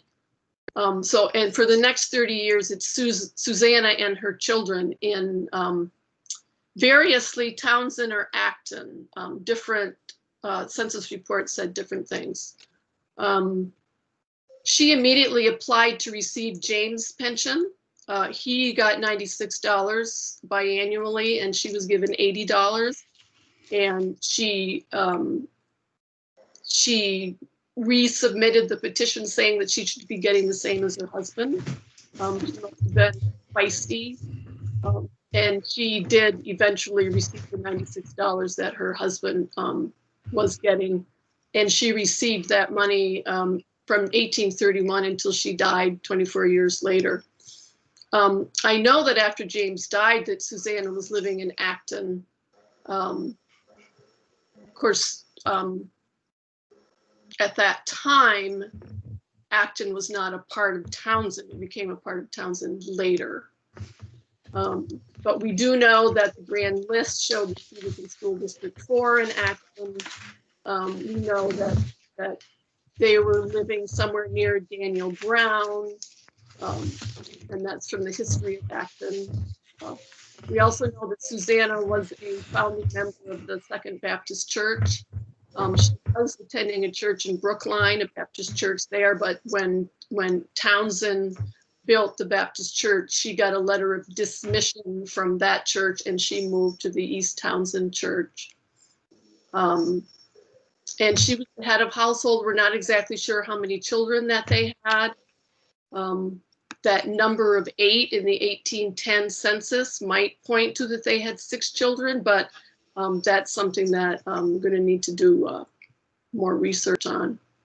By 1850, Susana was 100 years old, living in Townshend in the household of Philemon Holden, who was a farmer. The Holden family may have been taking in a pensioner to earn a little bit extra money. That's conjecture. At 102 years old, she decided that she wanted to apply for the bounty lands that James was entitled to because of his service in the Revolution. So at 102 years old, she's petitioning the federal government for bounty lands. She eventually received them in Michigan. Of course, at 102, she wasn't going to move out west. And what happened was that she sold her lands to Lewis Lovell, who was originally from Grafton. So she's really shown that she's pretty feisty, went through a number of petitions with the federal government to get what she thought was owed to her, and they eventually agreed. And then there's this, so that in itself is significant, but I also would like to say that what women were doing in the communities, in the local communities, by turning raw materials into products usable for families or excess going to the general store. That was a very important activity in the 18th and 19th century Vermont. So many of these farm wives were really very important to the local economy, as well as to their local family. And then, as I said before, she was a revolutionary wife, holding down the home front at home while her husband was gone. She actually became a part of that new class that people called Republican motherhood, where their most important job was to raise patriots, citizens for the new republic. And then, of course, her being a founding member of the Townshend Baptist Church, battling for her pension and her bounty lands, we think is a really interesting story. This is still unfolding, but it's obviously we're getting to the real complexity of local history of our state and the diversity of our state through Susana and her husband as well. That's it, Michelle. Okay. Now, Bruce, could I? Yep. Bruce, could I interrupt for just a second? Yes. I'm just conscious of the time and the original schedule of this meeting, and I'm wondering if, given the decision we made in the Paige Brook hearing, having to do with a consultation of Indigenous people's names, if we are going to come to the same conclusion in this case, I'm wondering if we want to go through with this entire fact-finding and hearing, being very respectful of all the people who are here, and I appreciate that. And but I'm wondering if we want to take that issue up and potentially adjourn at this point, if that's what we decide to do, rather than spend the time to go through all of this now and then rehearse it again at some point later when we take up the issue again. I'm just asking a procedural question. Well, we did get started a little late. We spent more time on Paige Brook than I thought we might. In this case, I'm willing to go a little longer. However, I think a number of people may want to weigh in. So I don't believe we're going to resolve this today. I want to ask Jason if you want to present today. I'd like to hear from you, and I don't know how long that will take. And then once you get done with that, then we can make a decision. If that makes sense to the board members. Yeah, Tom here. I'd like to hear Jason, and then you know how I am about sending a motion to table. So. Okay. Well, I want to thank you for having me talk, Bruce. A lot of people might not know I'm the secretary to the State Board of Libraries. I know that there are some prominent people who are in the room who actually want to speak, such as Brenda Siegel, who said I did raise my hand just so folks know. And I'm going to actually do something that I have been waiting this entire time to do, but I'm going to table my discussion. There are two things, because I want Mr. Seals to be able to express himself in a question that is now public record about our board chair. I also would like to know if the board would like to have me read the letter by Mr. Charles Marchand and for awareness. So it is at the pleasure of working with you on what you would like for me to do, particularly with Linda's question. So this is a question to me really that at this point is best situated for Alex, Evan, and Dr. Guyat on do they wish to go back, have the petition tabled as opposed to voting it up or voting it down, and consider looking at Indigenous populations for inclusion of conversation. I would say if that is the thought, however, just as with the Paige Brook, it will mean if a different name is to be proposed other than Susana Toby Hussey, the full name, based on how you spell it, SSEY or ZZY, it does mean a new petition would have to occur if the name is not going to be supported. So while I know a lot of people want to speak, the main question in the room right now, before anybody else should be able to speak, in my opinion, is what the petitioners would like to do. Because I will say, if they want to move forward, then I'm definitely going to speak quite a lot. If they choose to table, then I'd like for Mr. Seals to address his question to the board chair and it's public record. And who is going to, wait a minute. And or reading Mr. Charles Marchand's letter. Well, we're at a point to have a little discussion among the board. Jason, your own point of view is you would like to delay making your presentation.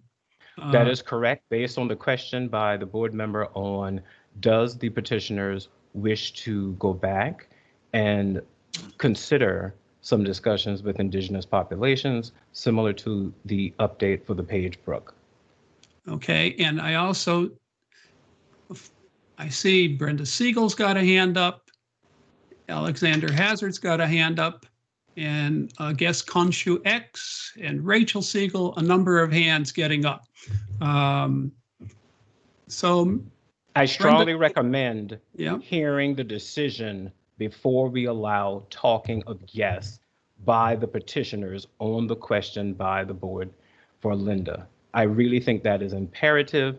That will allow us to decide how we're going to conclude this meeting or allow continued debate. There is a trove of conversation and questions that the state librarian will have for the petitioners and for awareness. So please consider asking that question first, which will set a different conversation going forward. In other words, okay, Jason, in other words, do we ask the petitioners, do they wish, like Paige Brook, to table this discussion and they can check with Indigenous groups if there is another name or whatever, and if they say yes, they want to do that, and then I would like with Paige Brook offer a motion to table to a future discussion.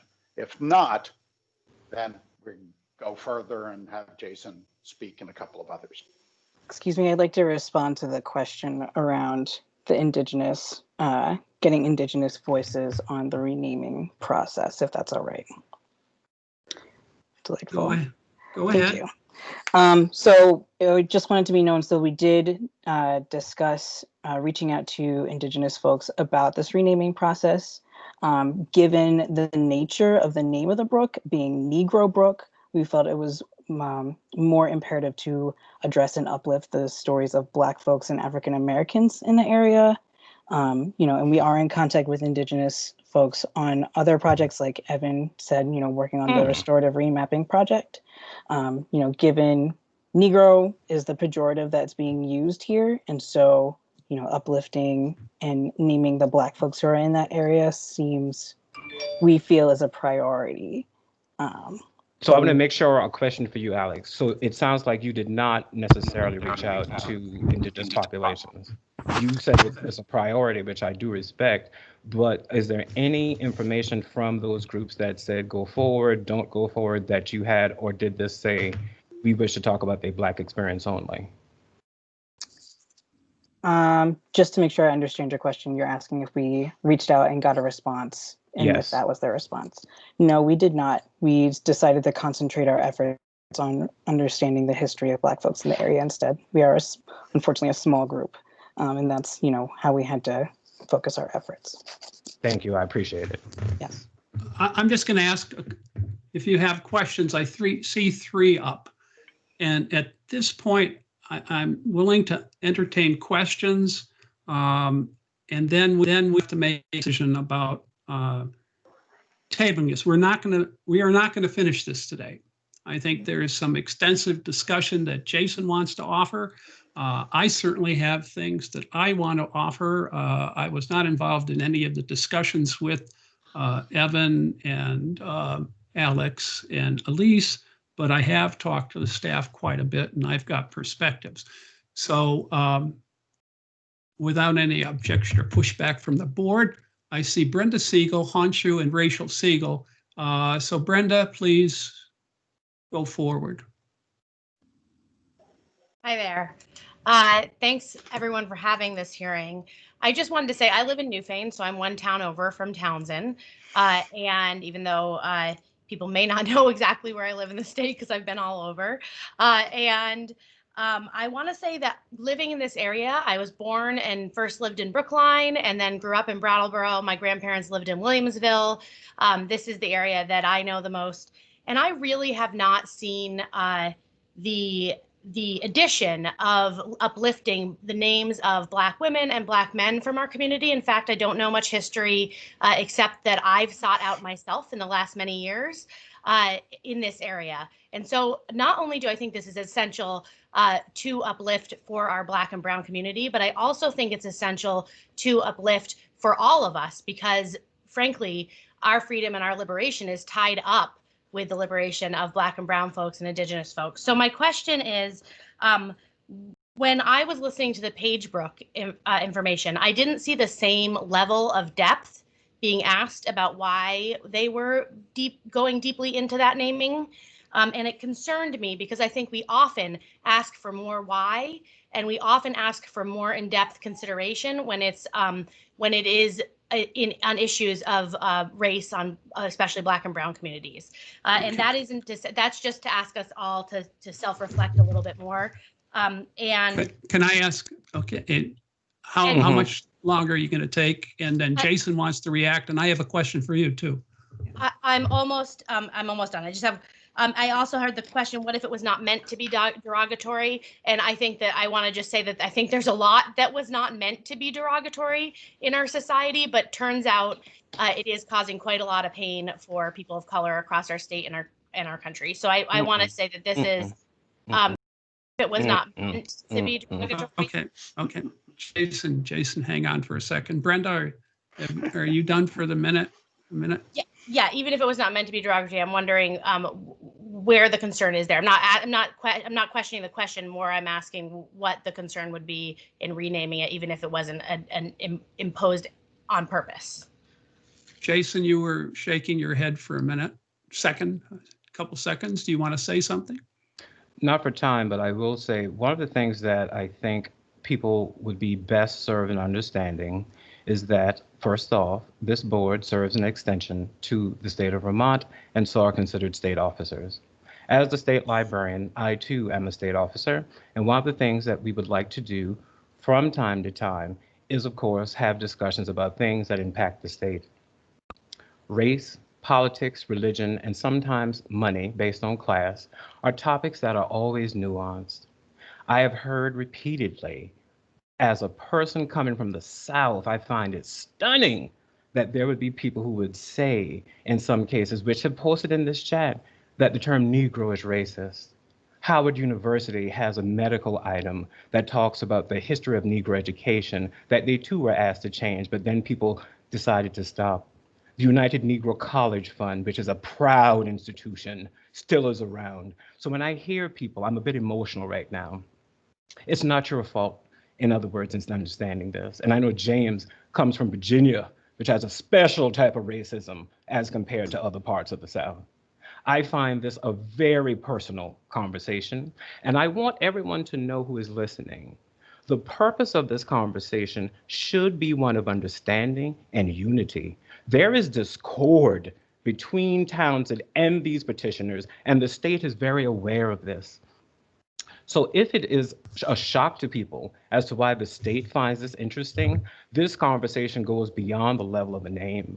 There have people who have been badgered, I will be upfront like myself and Bruce, about a variety of things. But I will not stand for anybody to sit here and tell me how I should feel, particularly when I have a chance to present my information from the conversations of Alex, Elise, and Evan.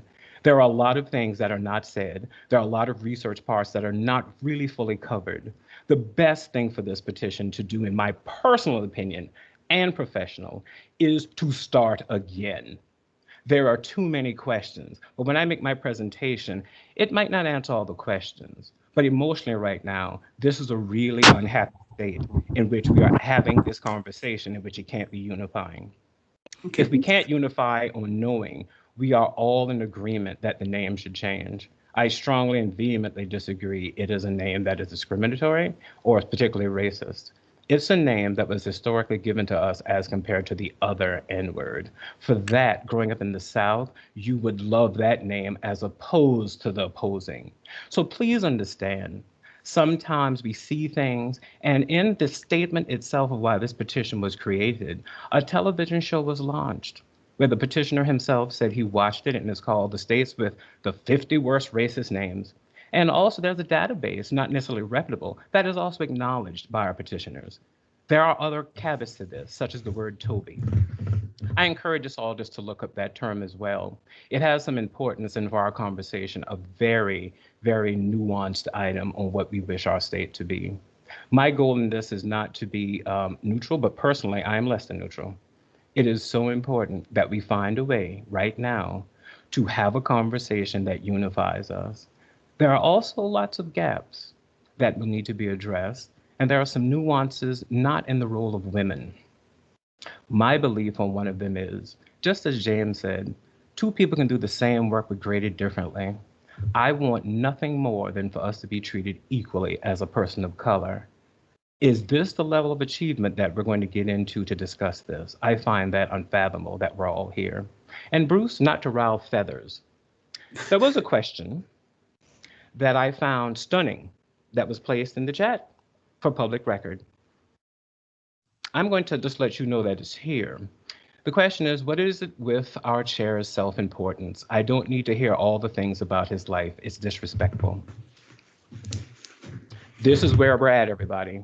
That goes into the public chat on a topic that is so important right now for the state of Vermont to not only get it right, but be inclusive in what it wants to do. So with that, I will now stop my mic and allow you to go forward. Okay. Can I just say, I just would like to respond and just say thank you for sharing with me your feelings on this. I really do value all of the viewpoints. I am speaking from just my place here and also admittedly as a white person and next to Townshend and growing up here. And I appreciate hearing another viewpoint. I just wanted to say that. Oh, Brenda, I appreciate you. Just know it's nothing personal. This is Okay. all the conversation. Yeah. Okay, there are two people that have had this up for a while. I don't want to continue this much longer.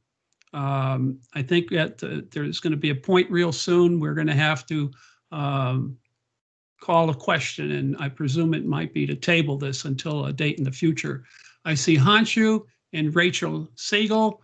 Do you have questions or quick comments? Hanshu. Hi, sorry, can you hear me? This is Hansu. I just wanted to speak to, can you hear me?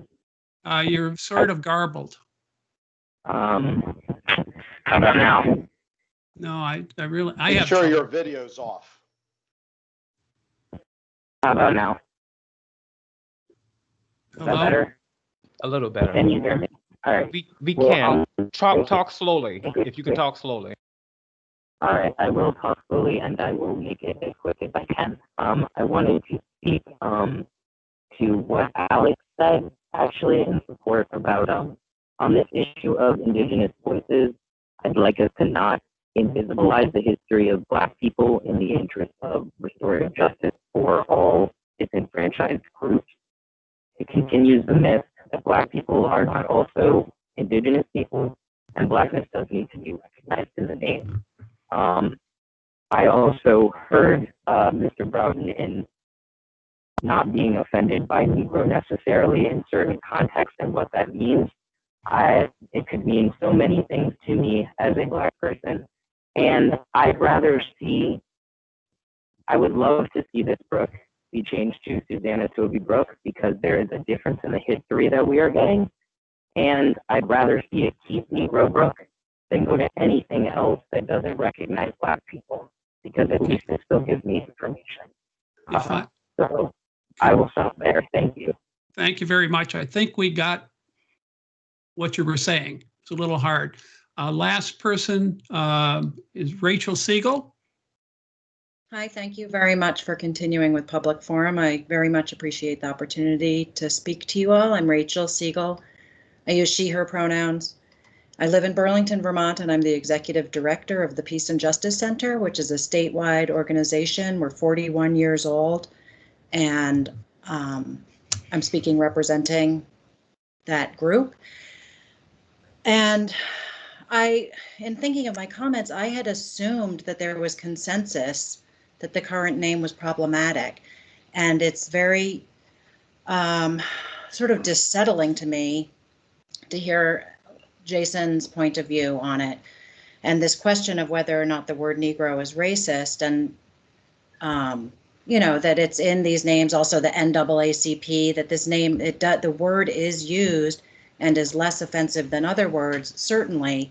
But if the question is, would we rather use a word that some people find racist or a word that uplifts a Black woman, I don't see why we wouldn't have consensus on that. And at least to change the name away from a word that many find to be off-putting. Okay, can I? So I don't think it's enough to just replace the current name with the word freedom or anything else. That in order to make a small step toward righting the wrongs done to Black people on this continent for over 400 years since they were first kidnapped and tortured, we must choose a name that uplifts Black people and the Black experience. Okay, that Rachel? in order to create, I'm just about done, in order to create a bit of repair, we must do more than what might be thought of as racially neutral. That does not exist. Black history in Vermont is unknown to most of us who grew up here. And we have an opportunity in changing the name to do something to change that, which is critical to white children and children of color alike. Thank you. Okay, Curtis, I have to, Curtis, can you say something quickly? I don't want to be cutting things off, but at some point we have to stop this, and the board has to decide what to do. Sure. I just want to echo Jason's feelings. Yes. As a Black man of a certain age, you know, there was nothing derogatory forcibly about using Negro as I was growing up as a child. And that was the preferred name that Black Americans or African Americans used amongst ourselves to describe who we were. So I just want to said relative to the word Negro. Okay, thank you. Now at this point, thank you, Curtis. You were quick too. And for the board, Debbie, unmute. I know you want to wrap this up, Bruce, and I do too, but I just wanted to respond. First of all, thanks to everyone who has spoken so far, and I understand this to be a very difficult subject for all of us and as a nation. But I just wanted to respond to something that Brenda Siegel said, because I believe she said that she questioned why we were spending so much more time and asking questions about the name. And I don't actually think, I just wanted to go on the record for myself, I don't actually think that we, the board, have been asking questions about the name. I think that the petitioners have been addressing this. We've been actually, I think as a board, we've been focusing process, and I'm certainly here to listen to all of the discussion around the name and why it was chosen and why some people think it might be derogatory and others think not. But I didn't want to leave the impression that we have been either unfairly treating Paige Brook or unfairly treating Susana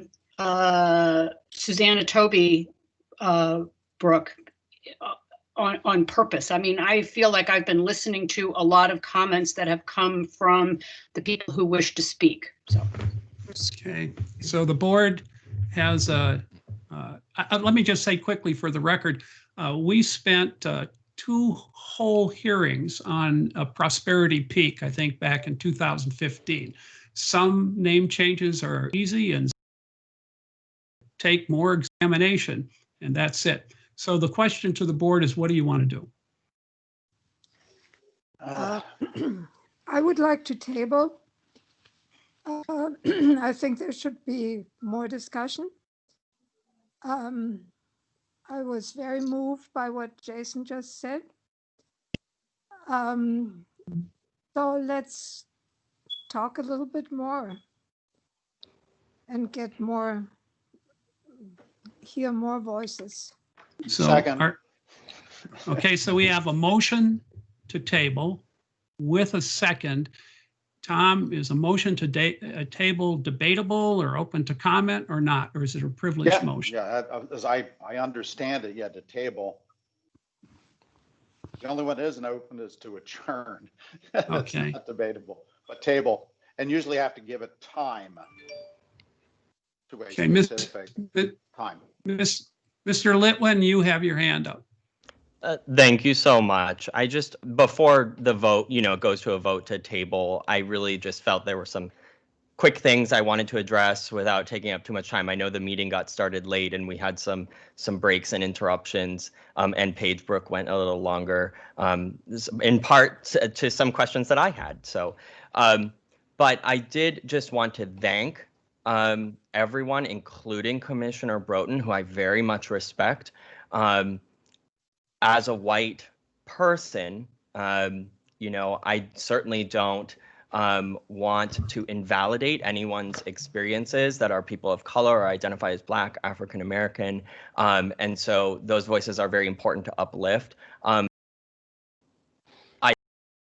Truths can be held as true, that everybody's experience with the word Negro or other words such as Toby have been used are valid experiences that people have held, and I honor that.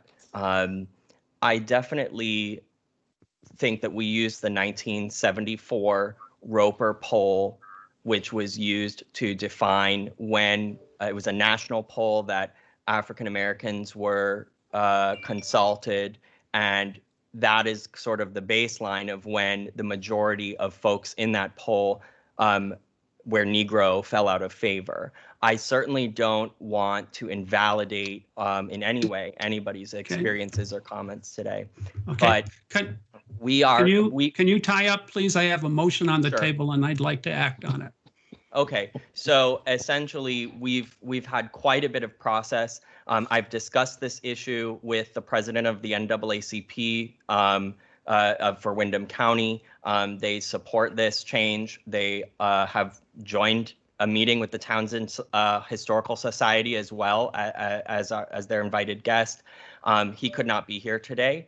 And additionally, we've brought up the question around the word Toby with him as well, and he's prepared to respond to that as well.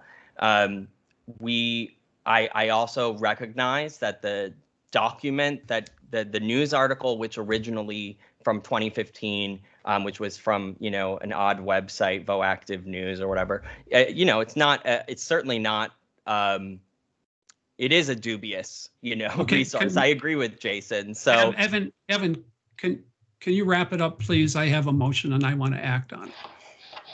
Okay, well, I guess I would say that this, if you're going to table, which it sounds like you are, we're certainly prepared to continue to bring Susana Toby's story forward. We believe her story is one that should be celebrated and honored, and it is an awesome opportunity to celebrate somebody whose story in Townshend was not only just ignored, but her husband, who fought in the Revolutionary War, was enslaved by one of the town founders. So if that isn't worth consideration, I don't know what is.